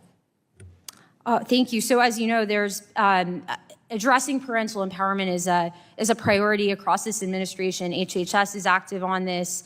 So is the FCC. They're currently reviewing a program called E-Rate. And I think this is an example of where we've all seen that well-intended programs can potentially create unintended consequences, and it's important to ensure that federal programs operate in the interest of children and support healthy outcomes, not just focused on pushing money out the door. And so one of the ways that we're building on our previous convening is we're hosting an additional listening session really focused on ensuring that those voices that we want to see in this proceeding, parents, teachers, researchers, students, really are able to contribute, because sometimes when it comes to federal policymaking, agency proceedings, don't always enable those stakeholders to contribute their voices. They can be dominated by more corporate interests. I want to turn to broadband. I have about a minute left. Where we're talking about deployment times and permitting, how is the NTIA working with states to improve transparency and predictability with local permitting? Are you encouraging best practices like consolidated applications or shot clocks to keep projects on track? Yes, we are working with the states on all different types of ways to expedite permitting at the state and local level, including roundtables, single points of contact, elevating issues to NTIA when there's a challenge that providers or states are facing. And so we have been working closely with the states, including on, as you said, expediting timelines so that we can have expeditious deployment in the BEAD program. And in my remaining 20 seconds, several states, Kentucky, North Carolina, Ohio, and Texas, have established pole replacement funds to address the high cost of replacement. Does the NTIA view these state-led initiatives as useful models for breaking down pole barriers within the BEAD program? Certainly, I think addressing access to poles, as we've discussed, is critically important, and it's something that we're certainly looking at as one of the proposals for the remaining BEAD funding. Thank you so much. I yield back. Gentlelady yields. The chair recognizes the gentleman from New Jersey, Mr. Mendez, for his 5 minutes of questioning. Thank you, Chairman. Administrator Roth, thank you for being here today. Your agency is responsible for implementing a once-in-a-generation broadband investment known as the BEAD program, which would connect American families and small businesses to reliable and affordable internet. You testified at your Senate confirmation hearing on March 27, 2025, and you responded to questions for the record from that hearing as part of your confirmation process. Is that correct? Yes. You were asked whether New Jersey would keep its full BEAD funding of more than $260 million, to which you answered, quote, "If confirmed, I will work to release allocated funds to the states consistent with NTIA's statutory authority." Is that correct? Yes. But your agency is now calling more than $200 million in New Jersey's approved BEAD funding, quote, savings. Administrator Roth, yes or no, will New Jersey receive the full $260 million in BEAD funding that NTIA allocated? Yes, we will abide by the law, which allocates funding to each state according to a formula. So, because what you're communicating publicly is that there have been savings, but you're also telling me that New Jersey will get the full $260 million. And I just want to make sure that, because that seems to be a disconnect between what would be savings, but if we're getting the full 260, there's not really a savings. Sorry, can you repeat your question? You're saying there's $200 million in, quote, savings, but you just told me that New Jersey will get the full $260 million. That seems to be inconsistent. No, as I said, we are operating that under the we're proceeding with the assumption that every state will be able to get access to their remaining funds. We're very proud of the savings that we were able to achieve in the program, thanks to our benefit of the bargain reforms, and we are working to ensure that that savings can be used in an effective manner. And you would agree that there's a difference between savings and the illegal impoundment of millions of dollars appropriated by Congress? Yes, no, we are not impounding any money. Okay. You also told Congress you would follow the law and release all BEAD funding to the states, which would include funding for broadband adoption. But for months, your agency has kept states waiting for the broadband guidance they need to submit full BEAD plans, forcing them to submit proposals that don't include non-deployment funding. Originally, the first deadline, I believe, was March 11, 2026, but that deadline passed. Is that correct? For non-deployment guidance. We have not issued the guidance yet, but we're working on it. And then Secretary Ludden testified to Congress at the end of April that it would be released in the next 2 months. That has not happened. You're saying this summer, and you also, I believe, testified earlier that you want to get the guidance right. Is that correct? Yeah, certainly getting the guidance right is critical. Rushing it out the door without careful planning would be irresponsible. Can you share what the remaining items are that need to be resolved before the guidance can be issued? I can't speak to our internal deliberations and work product, but we are working actively to complete our work on the guidance. As you know, there was an unprecedented amount of interest and ideas floated as to how the funding should be used. And we need to do our due diligence to ensure that the guidelines are effective and outcome-driven in the same way that the— At some point, right, the criticism of the last administration could be the same criticism levied against this administration, which is at some point we need to go, right? And there have been multiple deadlines, self-imposed deadlines that now have passed, and states are looking for this guidance because the law says that each state can submit only one final BEAD plan for that state's full broadband funding to help people get online, yet NTIA isn't enabling states to develop full BEAD plans or allowing them to spend their entire broadband allocation upon final review. So I'm curious how that is consistent with the law. We have a duty to conduct oversight of the BEAD program. Just to give you an example, there were a few examples during the previous administration where I think that NTIA's oversight was not adequate. Like, for example, there was one project approved at $228,391 per location. But you've also criticized the last administration for red tape and hostile mandates. So they were not doing a good job of administering the program, but then they were also, making it harder for the program to be administered. And I'm really focused on what we do going forward, because what we spend a lot of our time here, unfortunately, is going back and forth between prior administrations. And my focus is on what we're doing now. And we need to go because, I represent a densely populated area. There are people that represent rural areas. We need connectivity. And we need to have an assurance that states like New Jersey will get the full $260 million so we can start getting to work. I look forward to continuing to work with you, and I thank you for your time. I yield back. The gentleman yields. The chair now recognizes a gentlewoman from Virginia, Ms. McClellan, for her 5 minutes of questioning. Thank you, Mr. Chairman, and thank you, Director Roth. Congress created the BEAD program to ensure every American has access to reliable, affordable, high-speed internet.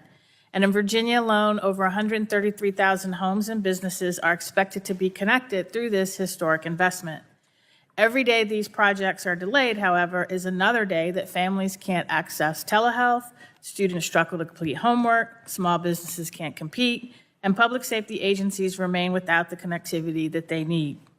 Administrator Roth, it's now been more than 100 days since NTIA's self-imposed deadline to issue updated guidance on allowable uses of non-deployment BEAD funding. And at that same time, uncertainty throughout the economy has made planning broadband projects even more challenging for states and providers. So I have a number of questions, and in the interest of time, I'm going to ask yes or no questions. If you think you need more than a yes or no, just say it's not a yes or no, and I'll come back to it if I have time. So first, do you agree that the sections of the country that still need to be connected are among the most expensive to connect?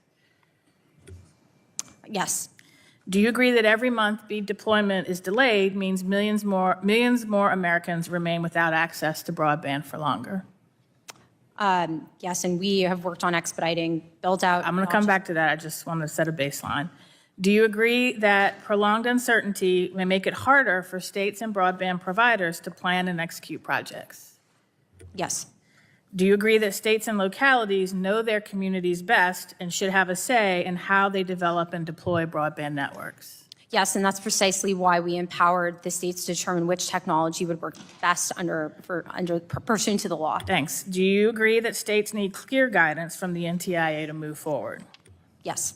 Can you commit that NTIA will provide states with timely guidance so they can continue deploying broadband without unnecessary delays? Yes.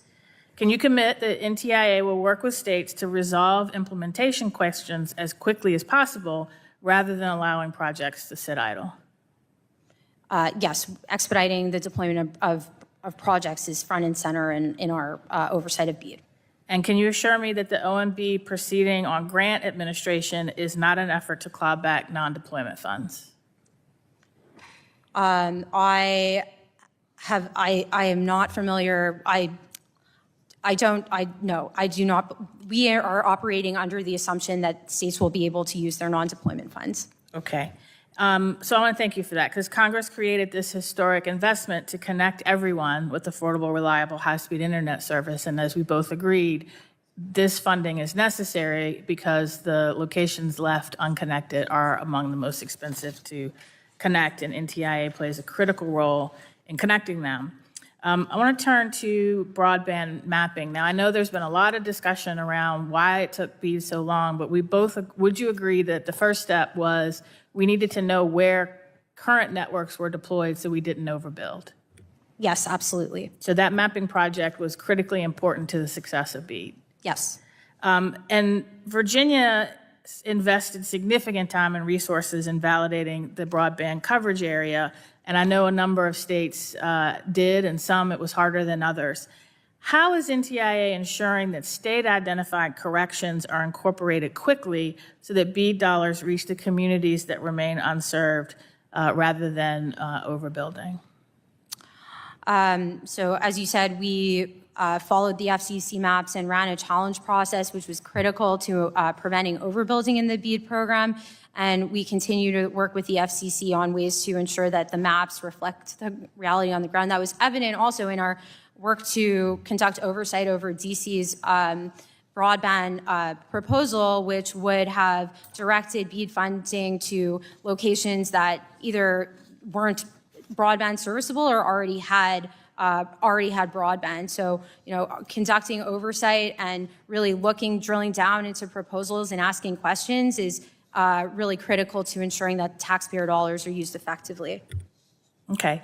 Now, during your Senate confirmation hearing, you testified that you would abide by the law in implementing the Digital Equity Act.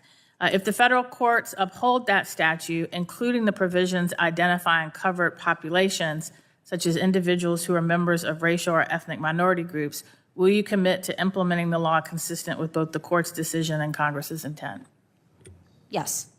All right. With that, I yield back, and I thank you. The gentlelady yields. The chair now recognizes the gentleman from Georgia, Mr. Carter, for 5 minutes of questioning. Thank you, Mr. Chairman, and thank you, Secretary Roth, for enduring this long hearing. Appreciated. You're almost there, so hang in there. Secretary, I have the honor and privilege of representing the state of Georgia, then the coast of Georgia, over 100 miles of pristine coastline, beautiful area. But I'm very proud of my state. We received $1.3 billion in BEAD funds, and that was obviously to help us in the unserved and underserved communities. I don't know how familiar you are with Georgia, if at all, but there really are two Georgias. There's Atlanta and everywhere else, and I represent everywhere else. And South Georgia really does need this. We need broadband, and we need it to be extended there.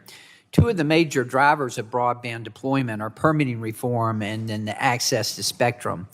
I sponsored a piece of legislation, the American Broadband Deployment Act. Are you familiar with that? Yes, and I applaud you on your leadership to address permitting through congressional oversight. Okay. How would the permitting reform contemplated by my American Broadband Deployment Act help with the BEAD program?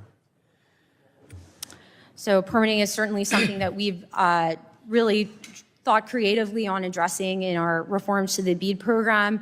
We've as you know, we've focused both on state barriers, federal barriers, which can be a little bit easier to address for us. State and local barriers can be a little bit more challenging. We've worked with the states to streamline processing and expedite permitting timelines, as well as minimize permitting costs, really with the goal of ensuring that BEAD projects are successful and aren't subject to defaults. But we would welcome further assistance from Congress on this effort, as it is so challenging. Well, as you know, we passed it out of subcommittee and committee, and it went to the floor. It was scheduled to be voted on. Unfortunately, we had to pull it at the last minute because we did get some opposition, particularly to the shot clocks. Are you familiar with that part of it as well? Yes. Okay. Any opinion on that? I mean, I had a lot of feedback from local officials. And listen, I was a mayor in another life, and I get it. I never liked the federal government or the state government telling me what I was supposed to be doing. But at the same time, that has proven, I think, to be a problem and a hurdle that a lot of the companies are trying to get past. So any opinion on that? Yes, no, I think I applaud your leadership. I think that often you see that opposition to efforts like that can be not necessarily consistent with the goals of BEAD. The goals of BEAD are universal broadband deployment. We've really tried to address overhead costs that not only make permitting slower, but also add costs to companies. So I think addressing permitting is also an important way to address some of the affordability challenges that members on the committee have identified. Sometimes you see localities treating some of these projects like a piggy bank, and that's counterproductive, I think, to getting better connectivity in some of these places. What has NTIA done to encourage state and local governments to streamline their permitting processes and in order to expedite deployment for BEAD? We have terms and conditions in the BEAD program that are critical to preventing defaults and promoting the effective deployment of projects. And those requirements focus on a 90-day approval timeline, minimizing costs, and really working together to address local barriers, including access to poles. And we're working with the states to implement those requirements. But we would appreciate the opportunity to work with Congress as we address these challenges. Well, let me ask you this, just an open-ended question. How should we in Congress structure this to make it permitting reform, to make sure that spectrum policy translates into real broadband deployment? Because that's what this is for, as you well know. We want to have deployment. Absolutely, and I welcome the opportunity to work with you and on this really critical issue that's not only important for better connectivity and better broadband affordability, but also our national leadership when it comes to next generation technologies. We certainly don't want an inhospitable permitting environment to result in American technology being left behind. Great. Well, thank you very much again for being here and appreciate it. Thank you, Mr. Chairman. I yield back. The gentleman yields. The chair now recognizes the gentleman from New York, Mr. Tonko, for his 5 minutes of questioning. Thank you, Mr. Chair, and welcome, Assistant Secretary Roth. This hearing is long overdue, and over the past year, it has been deeply disappointing to watch the NTIA's implementation of the BEAD program. I've worked for years to expand broadband access throughout New York's capital region and across the country. I'm concerned that this administration's actions are putting our goal of universal, reliable, and accessible and affordable broadband at risk. So, Secretary Roth, you mentioned in your testimony that NTIA is focused on returning the BEAD program to its statutory objective, and in your confirmation hearing, you stated you would follow the law. Yet NTIA is now prohibiting states from setting the low-cost service option as the law requires, and instead you have decided that service providers have the sole discretion to propose their own low-cost service option. If your goal is to faithfully implement the statute, Can you explain what authority you have to ignore that statutory language? The low-cost service option remains a statutory requirement. It remains in place. What we have done is we have made clear that rate regulation, according to the law, is prohibited. That's how Congress wrote the law, and our job is to implement the law. I think a bipartisan Congress, recognize that that rate regulation drives up costs and undermines participation in the program. We saw that from the history of the BEAD program, and we've really restored the program to its statutory mission. But I agree that affordability is important, and there are many levers that we've pulled in order to promote affordability, particularly through expanding, clearing the runway for innovation, expanding access to spectrum, and minimizing permitting costs, which are actually more effective in promoting broadband affordability. Reclaiming my time here, again, I'm concerned about ignoring the statutory language. So is it your view that a statutory condition that applies only to providers voluntarily accepting federal grant funds is really the same as regulating rates in the broader marketplace?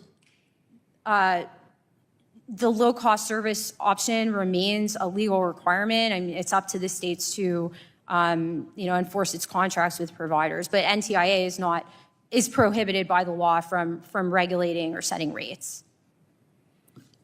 In your testimony, you also claimed to be aiming for universal connectivity. How can you make that claim if there are households that cannot afford to subscribe? I agree that affordability is incredibly important, and we've structured the BEAD program in a manner that I think promotes affordability in a much better manner than previously, including by promoting competition and not scaring away participation. One of the trends that we've seen in the last few years is actually that broadband prices are coming down, and real prices adjusted for inflation have come down more than 7% per year between 2020 and 2026. That's thanks to a competitive facilities-based competition environment. We want to promote that environment, and part of the way that we did that was by ensuring that we took a technology-neutral approach to the program as Congress intended, while ensuring that each project meets the standards of priority broadband service. Yeah, I still see it as walking away from the statutory language and not really regulating rates in the broader marketplace. Now, to make matters worse, NTIA went beyond non-enforcement of the law's low-cost provision. With Term 50 of the BEAD General Terms and Conditions, NTIA is attempting to preempt state laws like New York's Affordable Broadband Act that requires providers operating in New York to offer specific low-cost options for qualifying households. Despite this, I'm proud that New York has remained committed to enforcing its Affordable Broadband Act to ensure low-income households have access to affordable internet service. Interestingly, just days after New York Governor Hochul announced that New York's BEAD program would move forward alongside the Affordable Broad Act, NTI began circulating this document, BEAD Subgrantees Protect Your Rights. I ask, Mr. Chair, that for unanimous consent to enter this guidance into the record. Without objection. Now, this document advises BEAD subgrantees that they should raise concerns directly with NTIA if they believe state-imposed requirements conflict with federal BEAD conditions, including those related to cost. Did you approve the release of this document? Were there any outside organizations involved in any part of this production? Ensuring that rate regulation is not hampering BEAD projects and undermining the timely and effective deployment of BEAD projects is part of our statutory responsibility. And we think that this guidance is critical to ensuring the success of the BEAD program. And what about the outside organizations involved? Gentleman's time has expired. No, we have our rules apply the law, and there are lots of outside organizations. Recently, there is that have published ample data showing the significant negative costs of rate regulation on the deployment of broadband projects. So if we have the statutory responsibility to ensure timely and effective deployment of broadband projects, it's critical that projects are not put at risk. The gentleman's time has expired. Mr. Chair, I have other questions that I'll get to the subcommittee to have answered by the Assistant Secretary. Thank you. I yield back. The gentleman yields. The chair now recognizes the gentleman from Pennsylvania, Dr. Joyce, for his 5 minutes of question. Thank you, Mr. Chairman and Ranking Member Matsui, for holding this important hearing. And thank you to Secretary Roth for being here with us. As I've said before, and I will say again, rural communities cannot be left behind as technology develops at such a rapid pace. This includes broadband infrastructure. And thanks to the work that's being done at NTIA, we are closer to connecting every rural community in America, closer than we've ever been before. Under President Trump and your leadership, BEAD program reform under NTIA has led to less red tape and more connections. Streamlining the program and accelerating deployment, that's what matters. It matters to my constituents. It matters in getting rural communities the connectivity that they deserve. In the district that I represent in Pennsylvania, connection sometimes at best can be spotty. Geographic challenges like mountains create real-life barriers when it comes to connectivity. My constituents rely on broadband power precision. Agriculture is part of that. Telehealth is part of that. Education is part of that. And my constituents desperately need that. This Congress, I introduced the Broadband and Telecommunications Rail Act with my colleague from California, Mr. Peters, and my colleague from Ohio, Mr. Landsman, to provide a necessary and reasonable framework to allow broadband deployment along railroad rights-of-way. This bill prioritizes safety and efficiency, and I look forward to continuing my work in Congress to increase broadband coverage in rural communities without burdensome red tape and unnecessary delays. Placing our rural communities at the center of our work to deploy broadband is essential to ensuring that universal broadband availability is there for all Americans. Administrator Roth, in your written testimony, you mentioned that you are focused on ensuring universal broadband availability. Would you please describe how the benefit of the bargain can achieve this and how this is critical reform that is so necessary and will ultimately benefit rural communities? Thank you, Congressman Joyce, and it was a real pleasure to meet with you a few months ago. BEAD's mission is clear. It's to close broadband gaps, and that's been our central focus. One of the ways that we did that was by removing red tape, which increased participation in the program across all technologies. I think that, our role is to implement the law and not add extraneous mandates that divert from the goal of universal broadband access. In applying the law, we've also been clear that government set the benchmarks in the law for what defines a priority broadband service, and it's up to each technology and provider to prove to each state that they could meet those requirements. But it wasn't. There was no technology preference in the law. And it also doesn't reflect the current state of technology to freeze technology in place. As a result of our of eliminating these burdens and getting our program in line with congressional language, we were able to see not just increased participation, but universal broadband availability. Every last community connected, whereas there was a real risk under the previous rules that overspending would cause some communities to be left behind, and we can all agree that that would have been a bad outcome. And each technology in the program, each provider needs to play by our rules. They need to meet the performance requirements in the law, but it's up to each state to determine what technologies work for different areas, not for Washington to impose and shove down their throats a one-size-fits-all solution. In light of the BEAD reforms that you have been overseeing at NTIA, under these reforms and your leadership during the past year, would you please speak about how broadband deployment has been accelerated across the country from state proposal submissions to funds being released? Talk to us about the timeline and how you have expedited that. Yeah, so just in 1 year from our release of our restructuring notice, we've already seen deployments in several states. One of those states was was Nebraska. I visited Ogallala, Nebraska, to witness one of the first BEAD projects, and one of the things that was so significant was that the project was delivering gigabit service to the community through a fixed wireless service, unlicensed fixed wireless, that was precluded from even participating during the previous administration. I think that goes to show the importance of letting the market and market innovators work rather than putting our thumb on the scale on a single technology, especially when that technology was able to deliver such high quality service to the community in such an expeditious manner. I think consumers, and speaking to the Deb Armconnect, the American who got the service through that technology, she was so thrilled. She didn't care how she was getting her broadband service. She just wanted it to work. And The gentleman's time has expired. Oh. Thank you, Mr. Chairman, and I yield back. The gentleman yields. The chair now recognizes the gentleman from Ohio, Mr. Balderson, for his 5 minutes of questioning. Thank you, Mr. Chairman. And Secretary, thank you for being here today. And I'm the last one, so I think you're done. Since the administration issued this updated BEAD guidance last year, states have moved much more quickly through the approval process.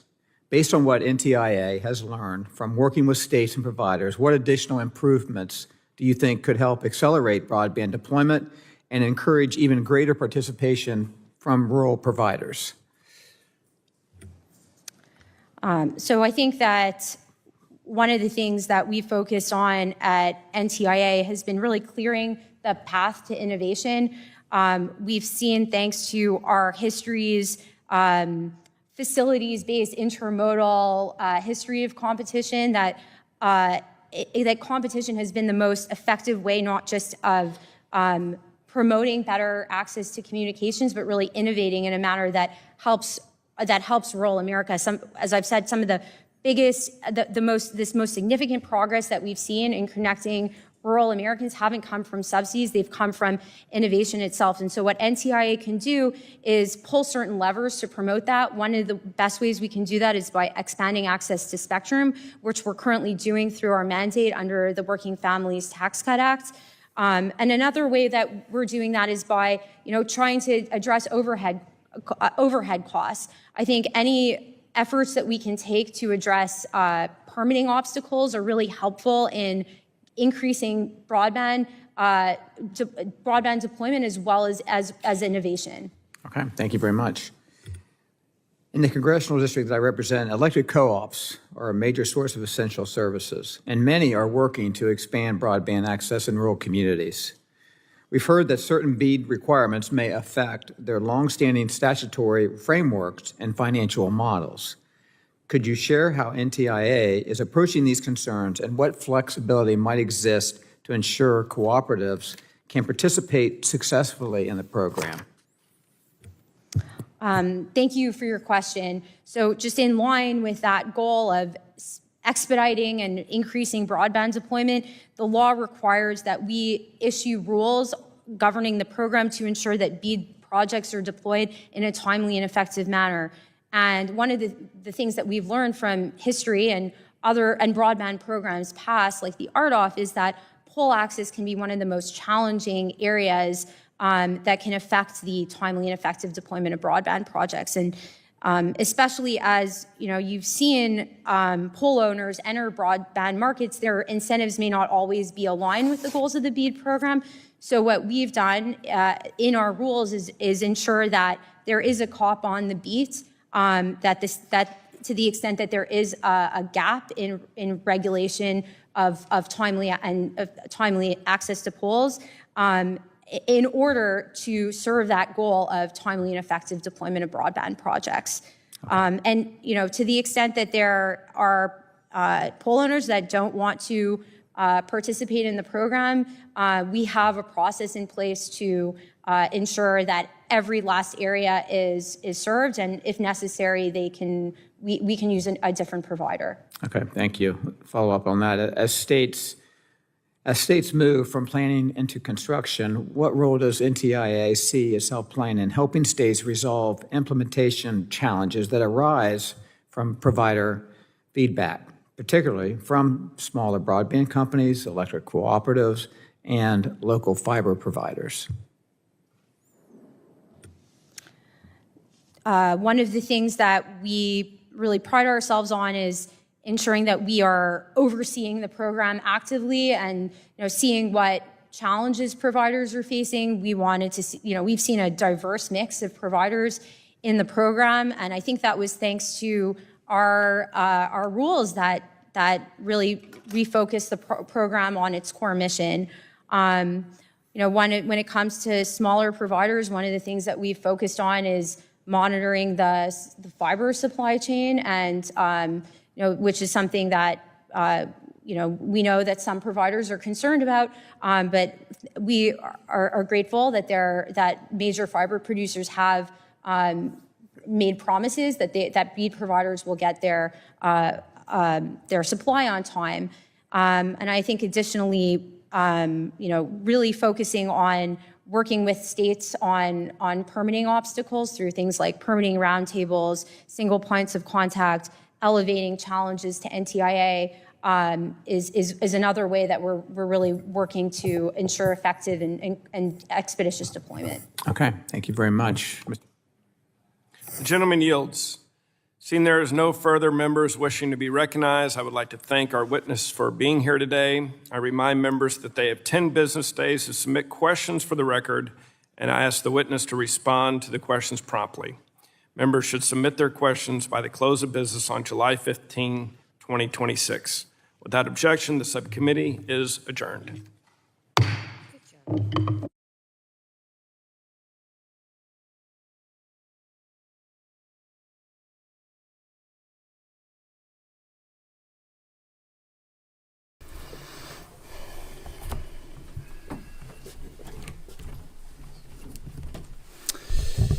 Well, good morning. I stand before you today with one unmistakable message about Operation Epic Fury. America is winning, decisively, devastatingly, and without mercy. Under the direct command of President Trump, the War Department unleashed this operation early Saturday morning, just 4 days ago, which means we need to remember two things. First, we are only 4 days into this. Metrics are shifting, dust is settling, and more forces are arriving. It's very early, and as President Trump has said, we will take all the time we need to make sure that we succeed. Second, we are only 4 days into this, and the results have been incredible. Historic, really. Only the United States of America could lead this, only us. But when you add the Israeli Defense Forces, a devastatingly capable force, the combination is sheer destruction for our radical Islamist Iranian adversaries. They are toast, and they know it. Or at least, soon enough, they will know it. And we have only just begun to hunt, dismantle, demoralize, destroy, and defeat their capabilities, just 4 days in. Starting last night and to be completed in a few days, in under a week, the two most powerful air forces in the world will have complete control of Iranian skies, uncontested airspace. I hope all the folks watching understand what uncontested airspace and complete control means. It means we will fly all day, all night, day and night, finding, fixing, and finishing the missiles and defense industrial base of the Iranian military, finding and fixing their leaders and their military leaders, flying over Tehran, flying over Iran, flying over their capital, flying over the IRGC, Iranian leaders looking up and seeing only U.S. and Israeli air power every minute of every day until we decide it's over. And Iran will be able to do nothing about it. B-2s, B-52s, B-1s, Predator drones, fighters, controlling the skies, picking targets. Death and destruction from the sky all day long. We're playing for keeps. Our warfighters have maximum authorities granted personally by the President and yours truly. Our rules of engagement are bold, precise, and designed to unleash American power, not shackle it. This was never meant to be a fair fight, and it is not a fair fight. We are punching them while they're down, which is exactly how it should be. Thus far, Operation Epic Fury has delivered twice the air power of shock and awe of Iraq in 2003, minus Paul Bremer and the nation building. The campaign has 7 times the intensity of Israel's previous operations against Iran during the 12-day war, 7 times. And as President Trump said, more and larger waves are coming. We are just getting started. We are accelerating, not decelerating. Iran's capabilities are evaporating by the hour, while American strength grows fiercer, smarter, and utterly dominant. More bombers and more fighters are arriving just today. And now, with complete control of the skies, we will be using 500-pound, 1,000-pound, and 2,000-pound GPS and laser-guided precision gravity bombs, of which we have a nearly unlimited stockpile. We used more exquisite standoff munitions at the start, but no longer need to. Our stockpiles of those, as well as Patriots, remains extremely strong. The enemy can no longer shoot the volume of missiles they once did, not even close. And the chairman will lay out some of those percentages. So our air defenses and that of our allies have plenty of runway. We can sustain this fight easily for as long as we need to. And as I said yesterday, we set the terms. Now, you may not see much of it because the IRGC shut off the internet to the entirety of the country. They blind their people on purpose, just like they kill their own on purpose. Much was made of the volume of missiles Iran was able to shoot in the first few days. And sadly, as we projected, a few got through and killed 6 of our best, who will hopefully arrive home soon. We're scripted. But now that the game has started and the blitz is on, they don't know what plays to call, let alone how to get in the huddle and call those plays. Iran's senior leaders are dead. The so-called governing council that might have selected a successor, dead, missing, or cowering in bunkers, too terrified to even occupy the same room. Senior generals, mid-level officers, enlisted ranks, they can't talk or communicate, let alone mount a coordinated and sustained offensive. That's not great for morale. The Iranian Air Force is no more, built for 1996, destroyed in 2026. The Iranian Navy rests at the bottom of the Persian Gulf.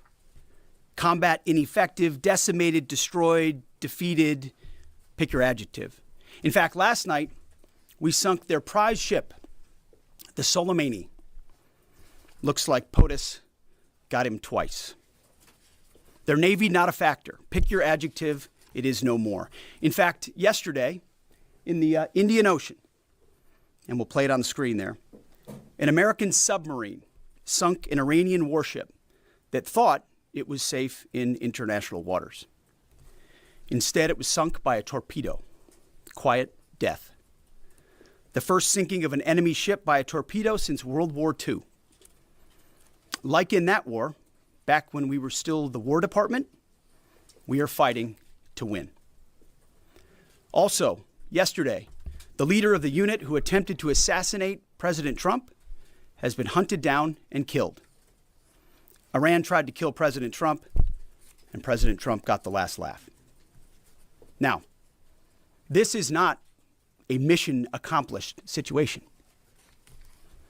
This is simply a reality check. The combination of U.S. and Israeli intelligence and combat power will control Iran, and will control it soon. Sure, Iran will still be able to shoot some missiles and still be able to launch one-way attack drones at civilian targets, and their proxies will attempt to attack our embassies, bases, and soft targets. They are terrorists, after all, and they need to target civilians because they can't fight toe-to-toe. But we will find them, and we will kill them. This is what the fake news misses. We've taken control of Iran's airspace and waterways without boots on the ground. We control their fate. But when a few drones get through or tragic things happen, it's front page news.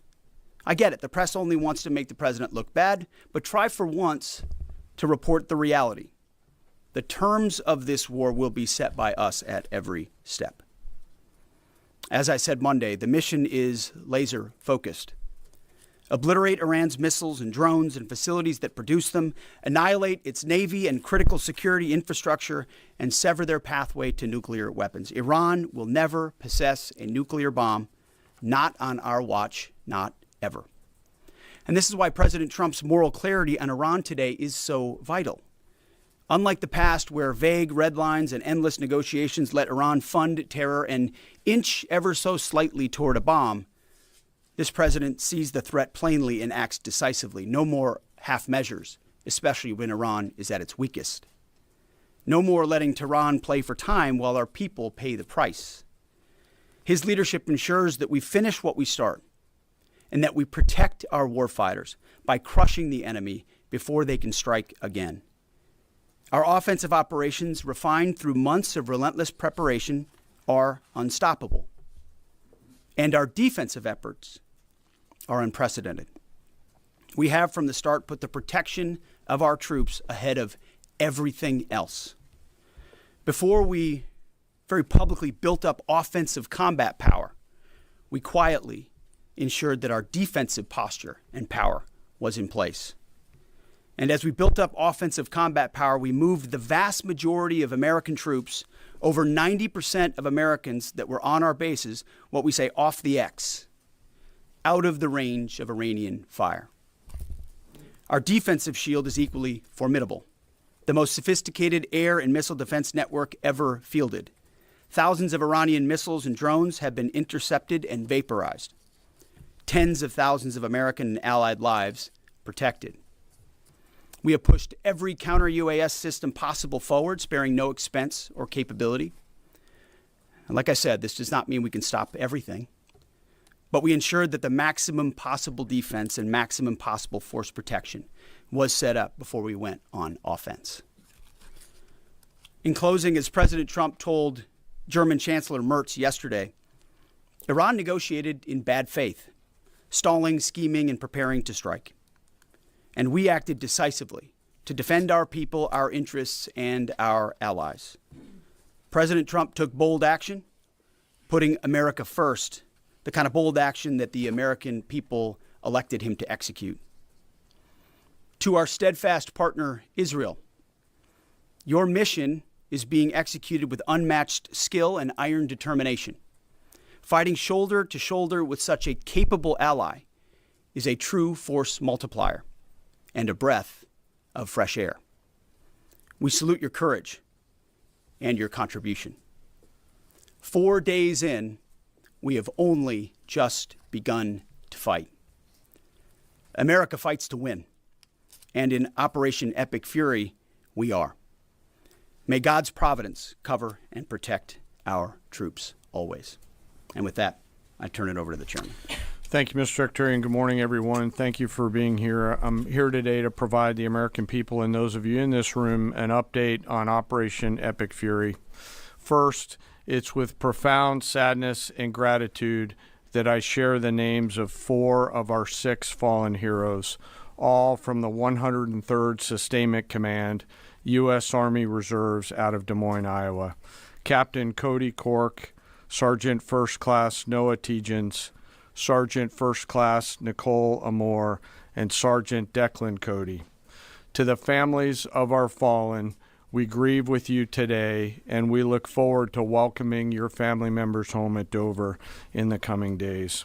Out of respect for the other families, we'll withhold the release of their names until next of kin notification is complete. And either myself or Admiral Cooper will release those names as soon as we can ensure that all of those families have been properly notified. To our Gold Star families, to our wounded warriors and their loved ones, we will never forget your sacrifice. Our nation stands with you, and we are eternally grateful for your courage, your resiliency, your devotion to this mission and to our nation. As the Secretary said, we're 4 days in, 103 hours into this campaign. The operation was again launched with clear military objectives designed to dismantle Iran's ability to project power outside of its borders, both today and in the future. First, we are targeting and eliminating Iran's ballistic missile systems to prevent them from threatening the U.S. Forces, partners, and interests in the region. Second, we are destroying the Iranian Navy, degrading its capacity, capability, and ability to conduct operations, not just in the Central Command AOR, but as the Secretary showed in the video, around the world. Third, we're ensuring Iran cannot rapidly rebuild or reconstitute its combat capability or combat power, and those phases will begin as the campaign continues. As of this morning, U.S. Central Command is making steady progress.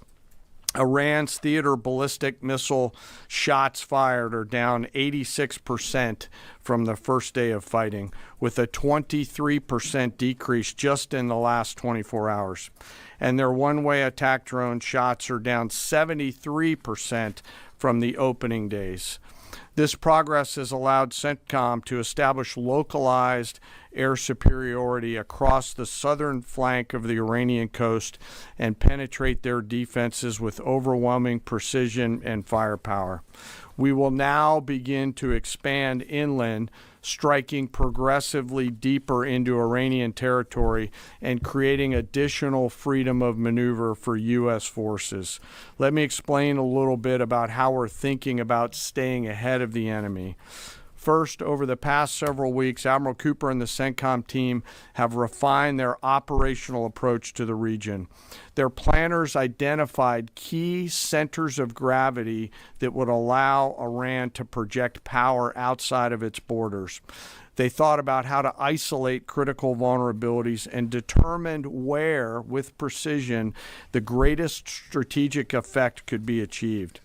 As a result of this, CENTCOM is now shifting in day 4 already from large deliberate strike packages using standoff munitions at range outside an enemy's ability to shoot at us, now into stand-in precision strikes overhead Iran.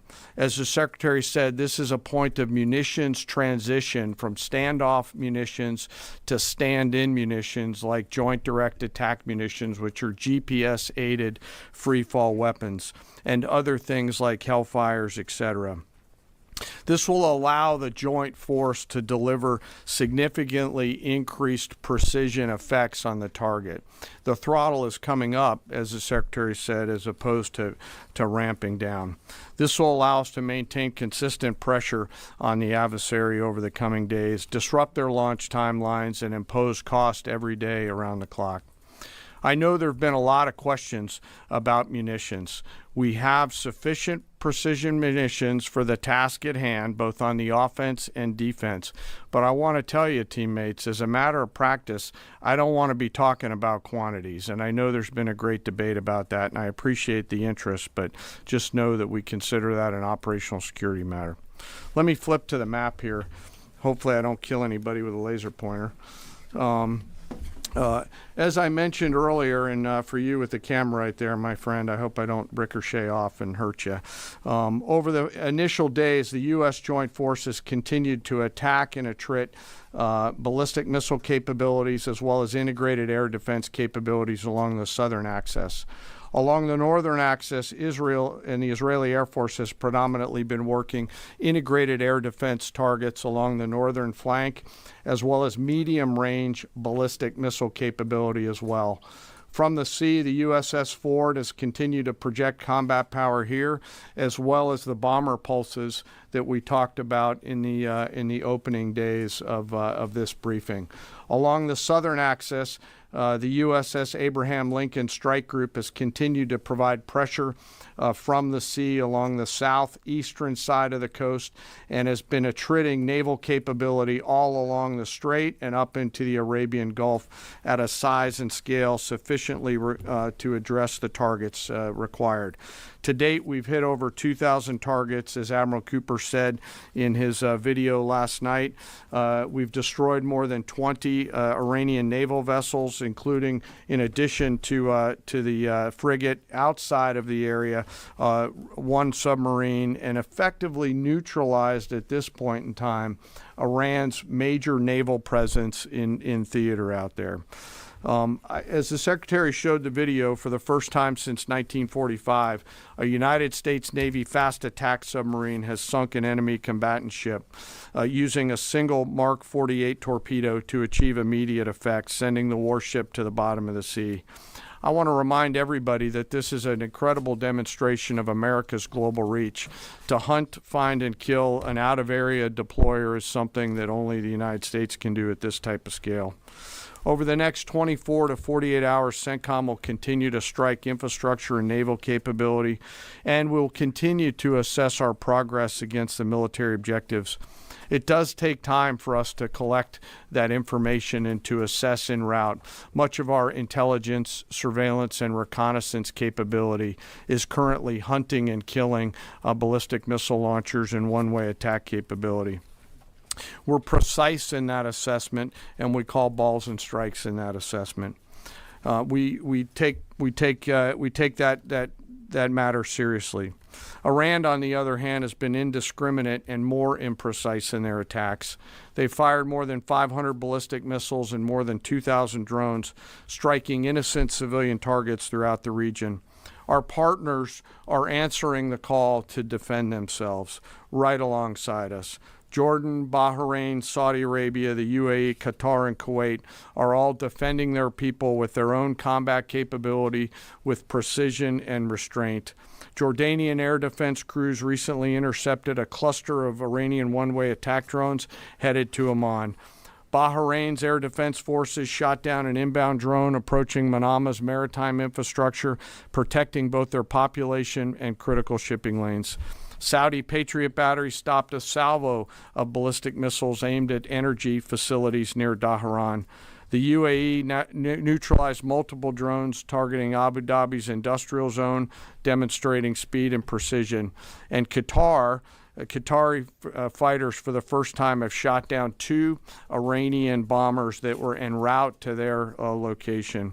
Together, these nations are helping to defend themselves and project power as required against the enemy. We're 100 hours in. It's still very early, as the Secretary said, but the balance is shifting. We've always got to remember that these operations are complex, dangerous, and far from over. Our soldiers, sailors, airmen, Marines, Guardians, and Coast Guardsmen remain in harm's way, and we must be clear-eyed that the risk is still high. This is combat. Let us never forget this.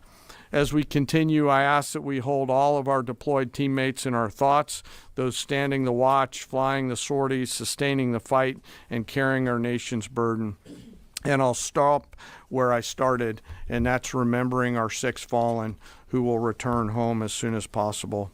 I remain humbled, grateful, inspired by every day the valor and professionalism of our joint force. They are quiet professionals through and through, out there doing America's work through the day and through the darkness. And with that, I'll take your questions along with the Secretary. Go ahead. What do you assess the enemy's control and command status is right now? And can you broadly describe our decisive point in this operation? Well, I won't describe the decisive point in the operation because that would tell the bad guys what it was. That's a good question, though. I appreciate the question. They're C2 structures in a bad way. Admiral Cooper's been continuing to pressure C2 at the IRGC C2 and other military elements, and will continue to do so. Thank you for the question. Thank you, Secretary Hegseth. Mary Margaret with the Daily Wire. Couple questions for you and then one for General Kane. Can you tell us more about how we took out the leader who was the leader of the group that was trying to assassinate President Trump? And then Turkey's defense ministry says NATO air defense systems intercepted an Iranian ballistic missile headed towards Turkish airspace. Could this trigger NATO's Article 5, and was it the U.S. who shot it down? On the first question, we've known for a long time that Iran had intentions on trying to kill President Trump and or other U.S. Officials. And while that was not the focus of the effort by any stretch of the imagination, in fact, never raised by the president or anybody else, I ensured and others ensured that those who were responsible for that were eventually part of the target list. It wasn't the beginning of the effort. We were focused on missiles and launchers, and that's the focus. But ultimately, if we had the opportunity to get at those who are trying to get at Americans specifically, we would. And so we eventually had the opportunity to do that from the air. And then on the matter with Turkey, I'll have to get back to you on exactly what the intercept looked like at that. We're aware of that particular engagement, although no sense that it would trigger anything like Article 5. No. Tie right there. You got a tie on. Yeah. Thank you. Tom Bateman with the BBC.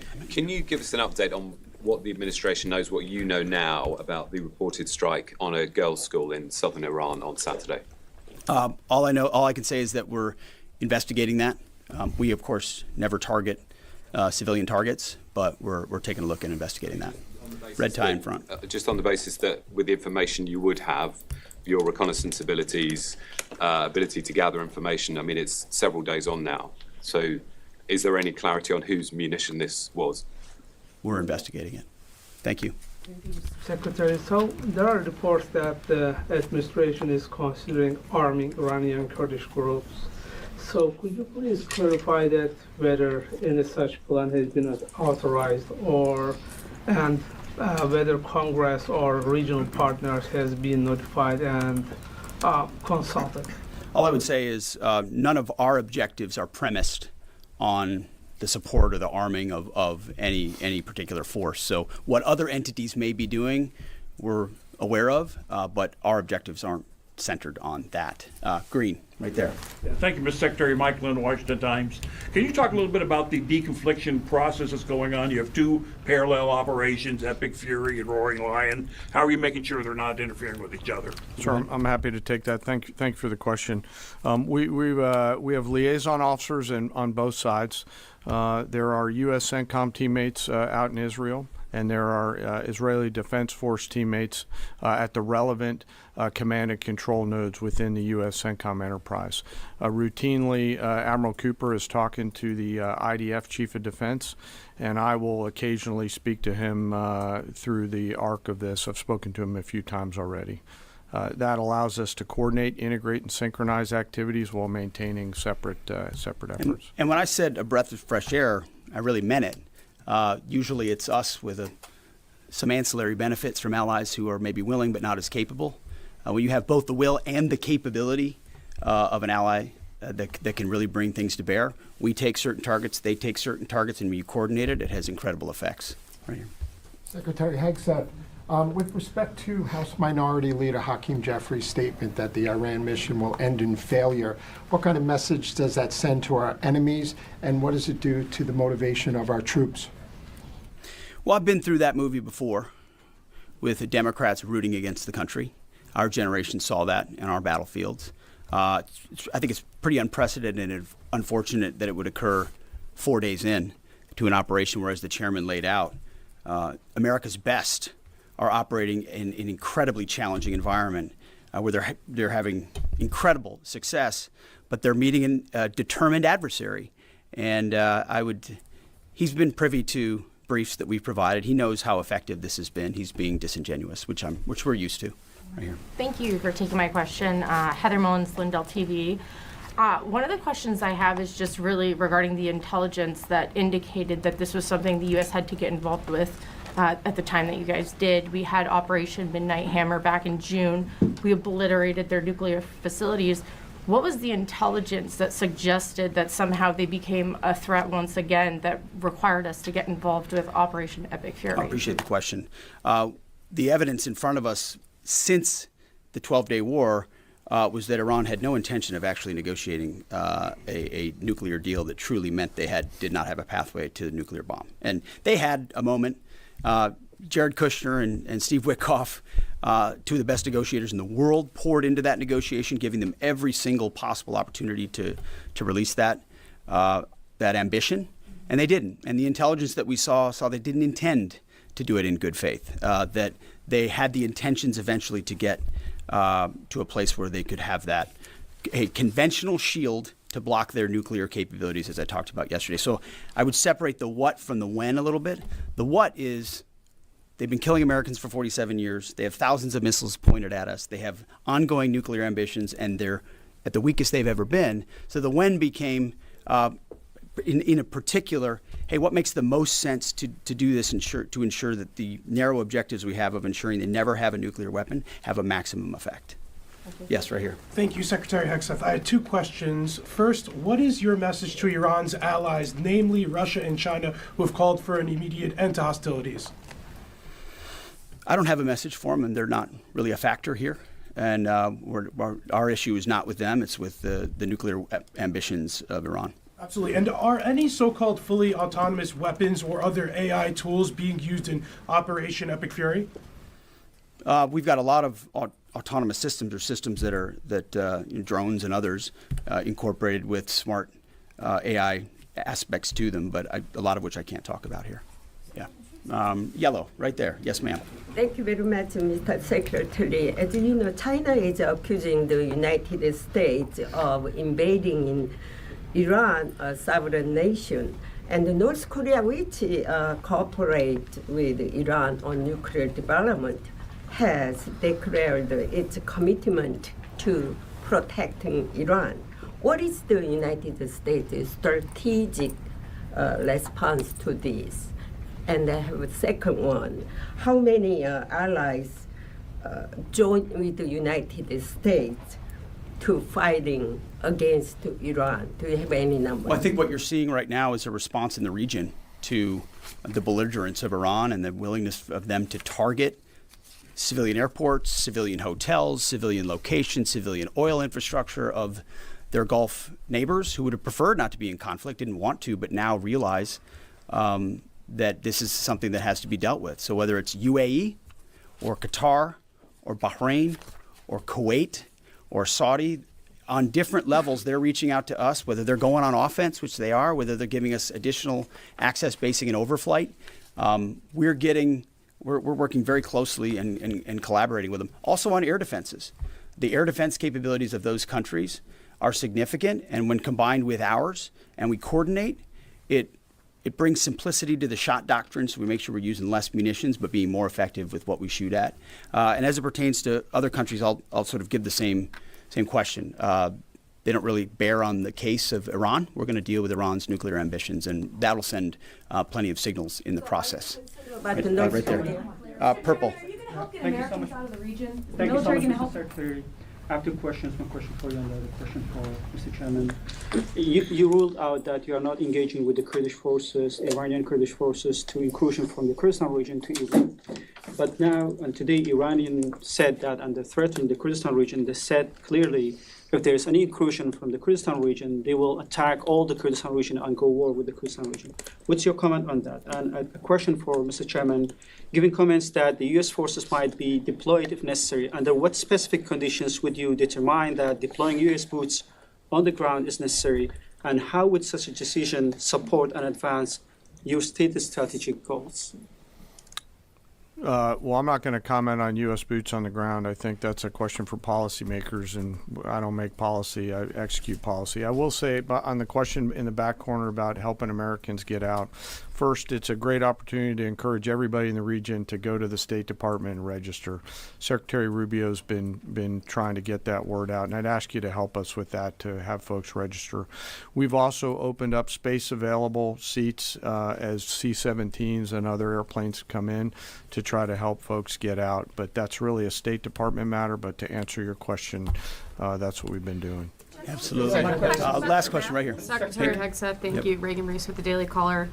You touched on this in your opening remarks, but I'm hoping you could expand on it a bit. It's been reported that Iran might be trying to outlast our ability to intercept their missiles. It sounds like you guys are saying they don't have the ability to do so. Is that the case? Can they outlast us in their ability to do that? Iran cannot outlast us. We're going to ensure through violence of action and our offensive capabilities and our defensive capabilities, as I said, that we set the tone and the tempo of this fight. That's why stories and speculation about different things that try to make it look like we're limited in what we can do, the only limits we have in this is President Trump's desire to achieve specific effects on behalf of the American people. And that's why we don't talk about, you can say 4 weeks, but it could be 6, it could be 8, it could be 3. Ultimately, we set the pace and the tempo. The enemy is off balance, and we're going to keep them off balance. And we know their ability to shoot versus our ability to defend, that difference gets wider and wider every day. Our defense gets better, their offense capabilities diminish.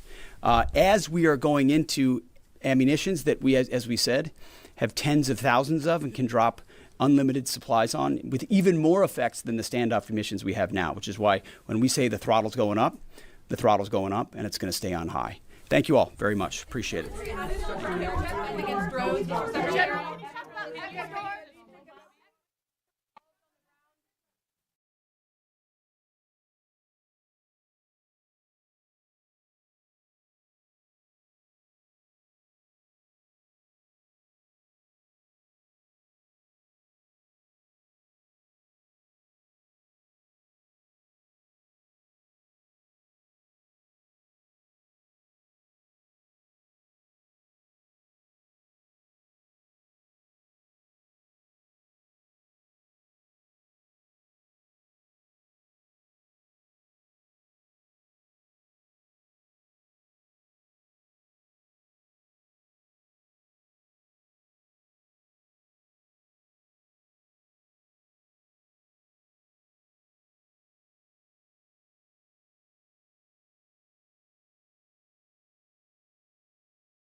All right, the hearing is in order. We completed a productive classified session down in the SCIF, and now we will begin the public portion of this hearing. I welcome back Secretary Hegseth, General Kane, and our acting controller, Mr. Jay Hurst. I thank all of them, including their families, for their service. For the dozens of Americans that regularly watch our hearings, my next remarks will be no surprise, but for new viewers, I want to reiterate some context for my remarks. I've said this at almost every hearing. We live in the most dangerous security environment since World War II. Every uniformed officer who has come before this committee has agreed with that statement. First and foremost, we're locked in a competition with Xi Jinping and the Chinese Communist Party. The competition is high stakes, and it is about whether this will be an American-led century or a century defined by authoritarian, autocratic regimes that care little for the needs of their citizens or those in neighboring countries. The Chinese Communist Party has accelerated its historic military buildup and its predatory economic practices against Americans and countries the world over. Xi Jinping leads not only China, but also an axis of aggressors. This growing alliance cannot be denied. It includes China, Russia, Iran, and North Korea. They're united around this goal, to oppose America's interests and the interests of other like-minded democratic countries across the globe. Vladimir Putin's war of choice in Ukraine has now entered its 5th year. In Putin's objectives, we hear echoes of the imperialistic ambitions of World War II's aggressors, including Adolf Hitler. Vladimir Putin has suffered 1.2 million casualties and failed miserably in his military objectives. Along the way, he has transformed Russia's economy into one fueled by war, raising the prospect of an even more aggressive Moscow for the foreseeable future. Most of Iran's leaders are now deceased, but they and those who survived them have consistently sought violence against America, Israel, our Gulf allies, and the Iranian people. We saw this during the October 7th massacre, during their continued support for Hezbollah and Hamas, and in their desire to engage in nuclear blackmail. Iran's ayatollahs have consistently represented a threat to American interest. Kim Jong-un has joined Mr. Putin's war of aggression. He continues a military and nuclear buildup that threatens South Korea, Japan, and the United States. Ties have never been closer among these four dictators, among these four dictatorships. They support each other's aggressive endeavors, they prop each other up financially, and they scheme to undermine America's objectives. We should expect them to continue this behavior. This context plays out across every dimension of national power, the economy, technology, diplomacy, and more. But today we're here to talk about the military dimension of this competition. These regimes have regularly tried to take by force what they cannot secure through the political process. For that reason, we must be ready to deter conflicts and, if necessary, to win them. President Trump has used the U.S. military appropriately and effectively for American interests. He has viewed our adversaries as a united bloc and has taken action in light of that reality. In Operation Absolute Resolve and associated statecraft, the president removed an aspiring dictator off the board and set up Venezuela for a future aligned with democratic interests.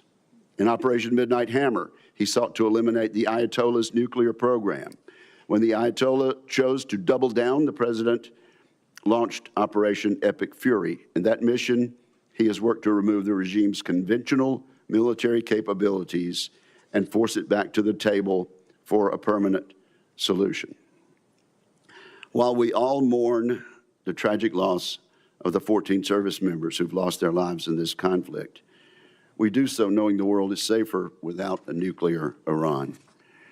All of these actions are part of a peace through strength strategy In this approach, we seek first to avoid war, but we take military action when necessary to achieve U.S. interest. And so, Mr. Secretary, I'm pleased that you are here testifying today in support of President Trump's historic $1.5 trillion defense budget request. That sum will go a long way toward rebuilding our military capabilities for a generation. I should say up front that this may be a long hearing. There's much to discuss. This $1.5 trillion request is chock full of important programs and initiatives that are absolutely necessary to secure American interest in the 21st century. I think this funding underpins and accentuates three comparative advantages the United States possesses over the axis of aggressors. The first comparative advantage America enjoys over our adversaries is that we have the best innovation and industry in the world. So I hope our witnesses today will cover the progress we've made in just the past year rebuilding the American arsenal. Last year, our reconciliation bill, combined with bipartisan appropriation bills, achieved about $1 trillion defense budget. This year's request would represent a near 50% increase. Every penny of it should be money well spent, making down payments on crucial transformational capabilities such as drone warfare, low-cost munitions, and missile defense. Also last year, Congress and the executive branch achieved historic acquisition reforms. Consequently, we're well positioned to make huge gains on efficiency this year and in the years to come, making it much more flexible and a more timely process. I look forward to discussing how we might accelerate implementation of these actions. In particular, I'd like to see the Pentagon do more this year to drive competition in the defense industrial base. Competition absolutely drives better outcomes for our service members and taxpayers. Of course, our people are the final comparative advantage we have over our adversaries. We've enjoyed significant improvements in recruitment and retention, but we need to solidify a merit-based environment that fully cares for our personnel. I commend you, Mr. Secretary, for your efforts over the past year to do just that. That task will never be finished, of course, but we embrace it gladly and we salute the progress. We will always be striving to care for and equip American service members as much as possible. I look forward to more work between this committee and the department this coming year. With that, I turn to my friend and colleague, Ranking Member Jack Reed. Well, thank you very much, Mr. Chairman, and Secretary Hegseth, General Kane, Mr. Hurst, welcome. And please convey my appreciation, all of our appreciation, to our military service members and defense civilians. We owe them our deepest sense of gratitude. Mr. Secretary, this is your first public appearance before this committee in nearly a year. Since your last public testimony, you and President Trump have unwisely taken the United States to war with Iran. You ordered attack on Venezuela and have directed ongoing illegal boat strike campaign in the Caribbean and Pacific. At your direction, our forces have bombed Yemen, Somalia, Iraq, Syria, Nigeria, and Ecuador. In the United States, you have deployed thousands of troops to cities like Washington, Los Angeles, Chicago, and Portland to police American citizens. And you have personally intervened to end the careers of dozens of military leaders without explanation. These actions will have significant and long-term consequences. Now you appear before us to ask for a $1.5 trillion budget, a 45% increase above last year. I must say I'm skeptical, and such a request demands intense scrutiny. 61 days ago, President Trump unilaterally began the war in Iran. He had no coherent strategy. He refused to make a case to the American people or consult Congress. He failed to present any evidence of an immediate threat, and he ignored the advice of military and intelligence experts who warned him of the consequences. Today, our nation is in a worse strategic position. The Strait of Hormuz was open. Now it is closed. 13 service members have tragically lost their lives, and more than 400 have been wounded. We have lost dozens of aircraft, sustained significant damage to our bases in the area, and expended an alarming amount of our missile inventory. Morale and readiness across the force, especially among overdeployed units and vessels like the USS Gerald R. Ford aircraft carrier, have suffered. Gasoline and fertilizer prices throughout the world have surged. American families are bearing the cost of a war they wanted nothing to do with and have gained nothing from. And yet, Secretary Hegseth, you declared victory a month ago. On April 8th, you said, in your words, Operation Epic Fury was a historic and overwhelming victory. By any measure, Epic Fury decimated Iran's military and rendered its combat forces ineffective for years to come. Let me be clear. Tactically, the United States military performance against Iran has been remarkable, and I salute the service members who have executed this mission with skill and bravery. The problem with your statements, Mr. Secretary, is they are dangerously exaggerated. Iran's hardline regime remains in place. It still retains stockpiles of enriched uranium, and its nuclear program remains viable. Iran's military retains enough combat effectiveness to keep the conflict at an impasse. Its missiles and drones remain a far greater threat than you have acknowledged, and the regime has demonstrated it can effectively control the Strait of Hormuz when it chooses. Mr. Secretary, I am concerned that you have been telling the President what he wants to hear instead of what he needs to hear. Bold assurances of success are a disservice to both the Commander-in-Chief and the troops who risk their lives based on them. Our military has performed heroically, but military force without a sound strategy is a path to long-term defeat. I'd like to know what options you are considering now, given the cost from this war and the stalemate President Trump has put us in. More broadly, Mr. Secretary, too often you have made dangerous statements that are counterproductive to the mission.